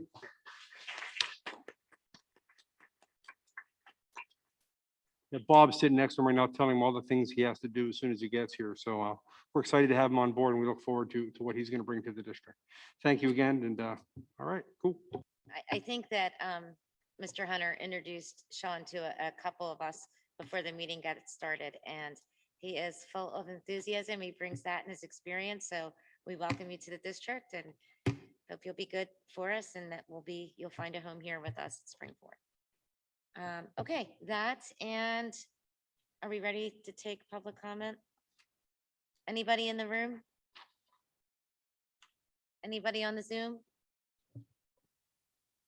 Oh, sorry, I'm so sorry I missed. That's okay. Hi, my name is Elizabeth Brady. I'm going to take my mask off for a second. Limerick Township. A couple of you may know me already because I was a student school board representative for 2 years, from 2011 to 2013. And one of you was my math teacher back in 6th grade. So hi. As a former student school board representative, I gave 2 years of my time attending board meetings, and during those meetings gave my full attention to the school board and the community. And at least I have somewhat of an understanding of the demands of your position and the time-consuming aspect of it. So I appreciate you listening to me tonight. I've kept my statement brief, so I would appreciate it if you could hold all comments and questions until the end. During my time here at Springford, as a few of you already know, to say that I was involved with the district would be an understatement. As a leader of community service clubs, the House Advisory Council, Student Council, School Board, just to name a few. I loved my time here at Springford. I was very involved. When I moved on to college, I was truly upset to leave. My experience was overall a really excellent one, and I've been a really proud alumna for nearly a decade now. I'm currently 26 years old. I have a bachelor's and a master's degree. I'm an HR manager by day and recently was offered admission to multiple law schools, to which I deferred admission to in order to take a teaching opportunity to be a professor at a local Philadelphia university. I mention all of this because I have attended multiple schools at this point in my life and honestly believe that the teachers I had at Springford were some of the best ones that I've ever had. One of them just happens to be sitting in the audience, so that was pretty cool to see her here tonight. And I wouldn't be where I am today without them and their encouragement. The environment that I was taught in at Springford felt like it was made for me and that I was being taught without limitations. That cannot be said for all of my classmates. Over the past few months, I've had the opportunity to connect with a few of my classmates of color.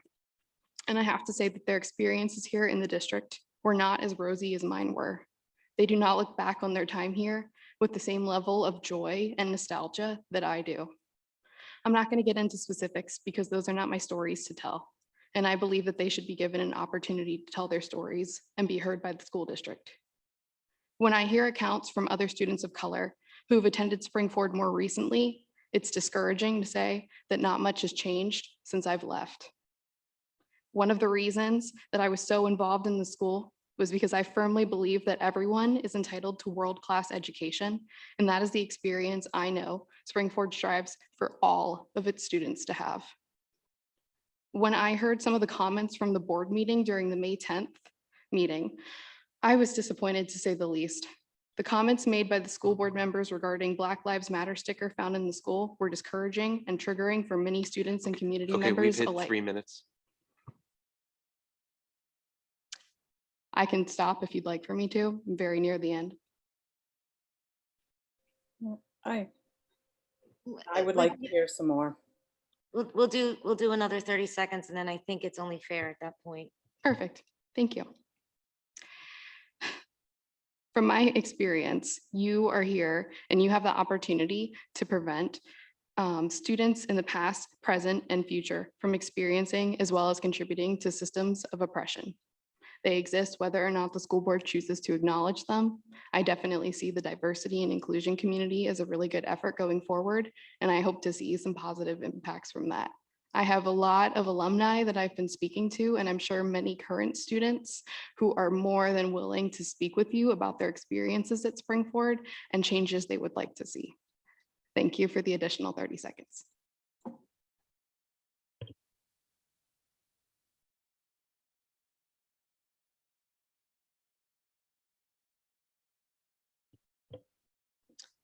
Abby Deardorff, 704 Collin Court in Royersford. So 2 weeks ago at this meeting, I asked the board to educate myself and the community if a Black Lives Matter sticker being posted in the school is inappropriate. And I was hoping to get a response. I appreciate your comments, Mr. Rizzo, tonight, that Springford, elevates the importance of all students. But regarding that specific circumstance, I think that the community would like to know, as well as myself, how this board and this district feels.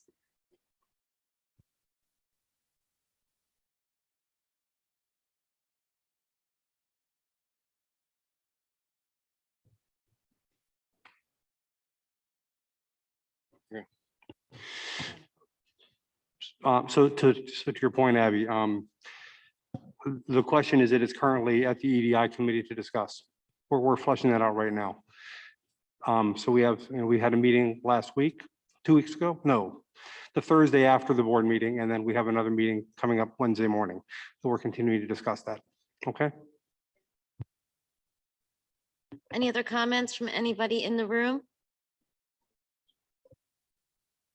All right, go ahead. I'm the board member that made the comment.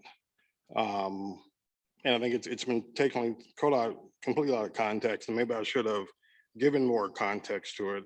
But if anyone wants to speak to me regarding that my comment, this wasn't the board that made the comment, I made the comment. I welcome any conversation regarding that. It wasn't a comparison or a parallel.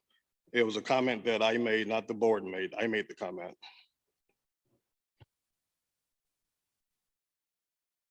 We're done here. We're done there. Are there any other comments from anybody in the room? Anybody on Zoom? Okay, Rich, let's go to Zoom. Tina, please state your full name and address and your public comment to be heard. Please unmute yourself. Tina, unmute yourself, please. Did I unmute? Can you hear me? Yes. Tina Murray, 12 Bridal Lane. Again, I am speaking against the Carlos Wiley being the man that is going to direct and curriculate the curriculum for our schools when he is a person that is for critical race theory. I looked into him, and you can look into him on Penn State University. You can see what he says. You can see what he says on Facebook. He says, this is for all white folks that need a visual aid to understand why you're complacent in racism. I'm very scared that our school would Springford, the greatest school ever, would start doing curricular race theory. And I hope you look into that, and I hope you do. I hope before you give this man his $10,000 that you're going to give him from Title I, you would go into what you have said would be that you would look into critical and everything. I'm sorry. It's just bothering me. The end. Sorry. Bye.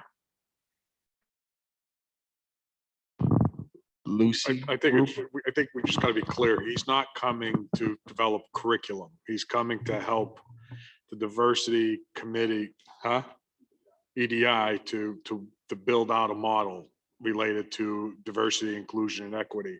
So they're not doing curriculum development at this point. That's why I stressed staying within the lanes of what he's being hired to do. And actually, the motion was clarified, even in the board memo and on the agenda for us, specifically relating to not developing curriculum, but helping to maybe just help us professionally, our professionals, to think outside the box a little bit. So we'll see where that goes.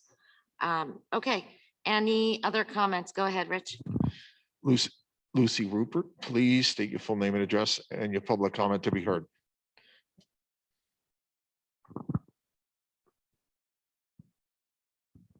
Please unmute yourself.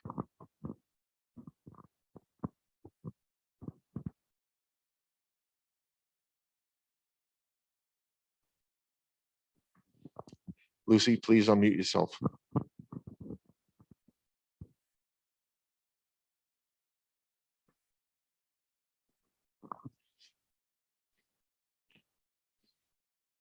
I'm sorry, we won't be able to hear from that individual. Are there any other comments, any other hands raised?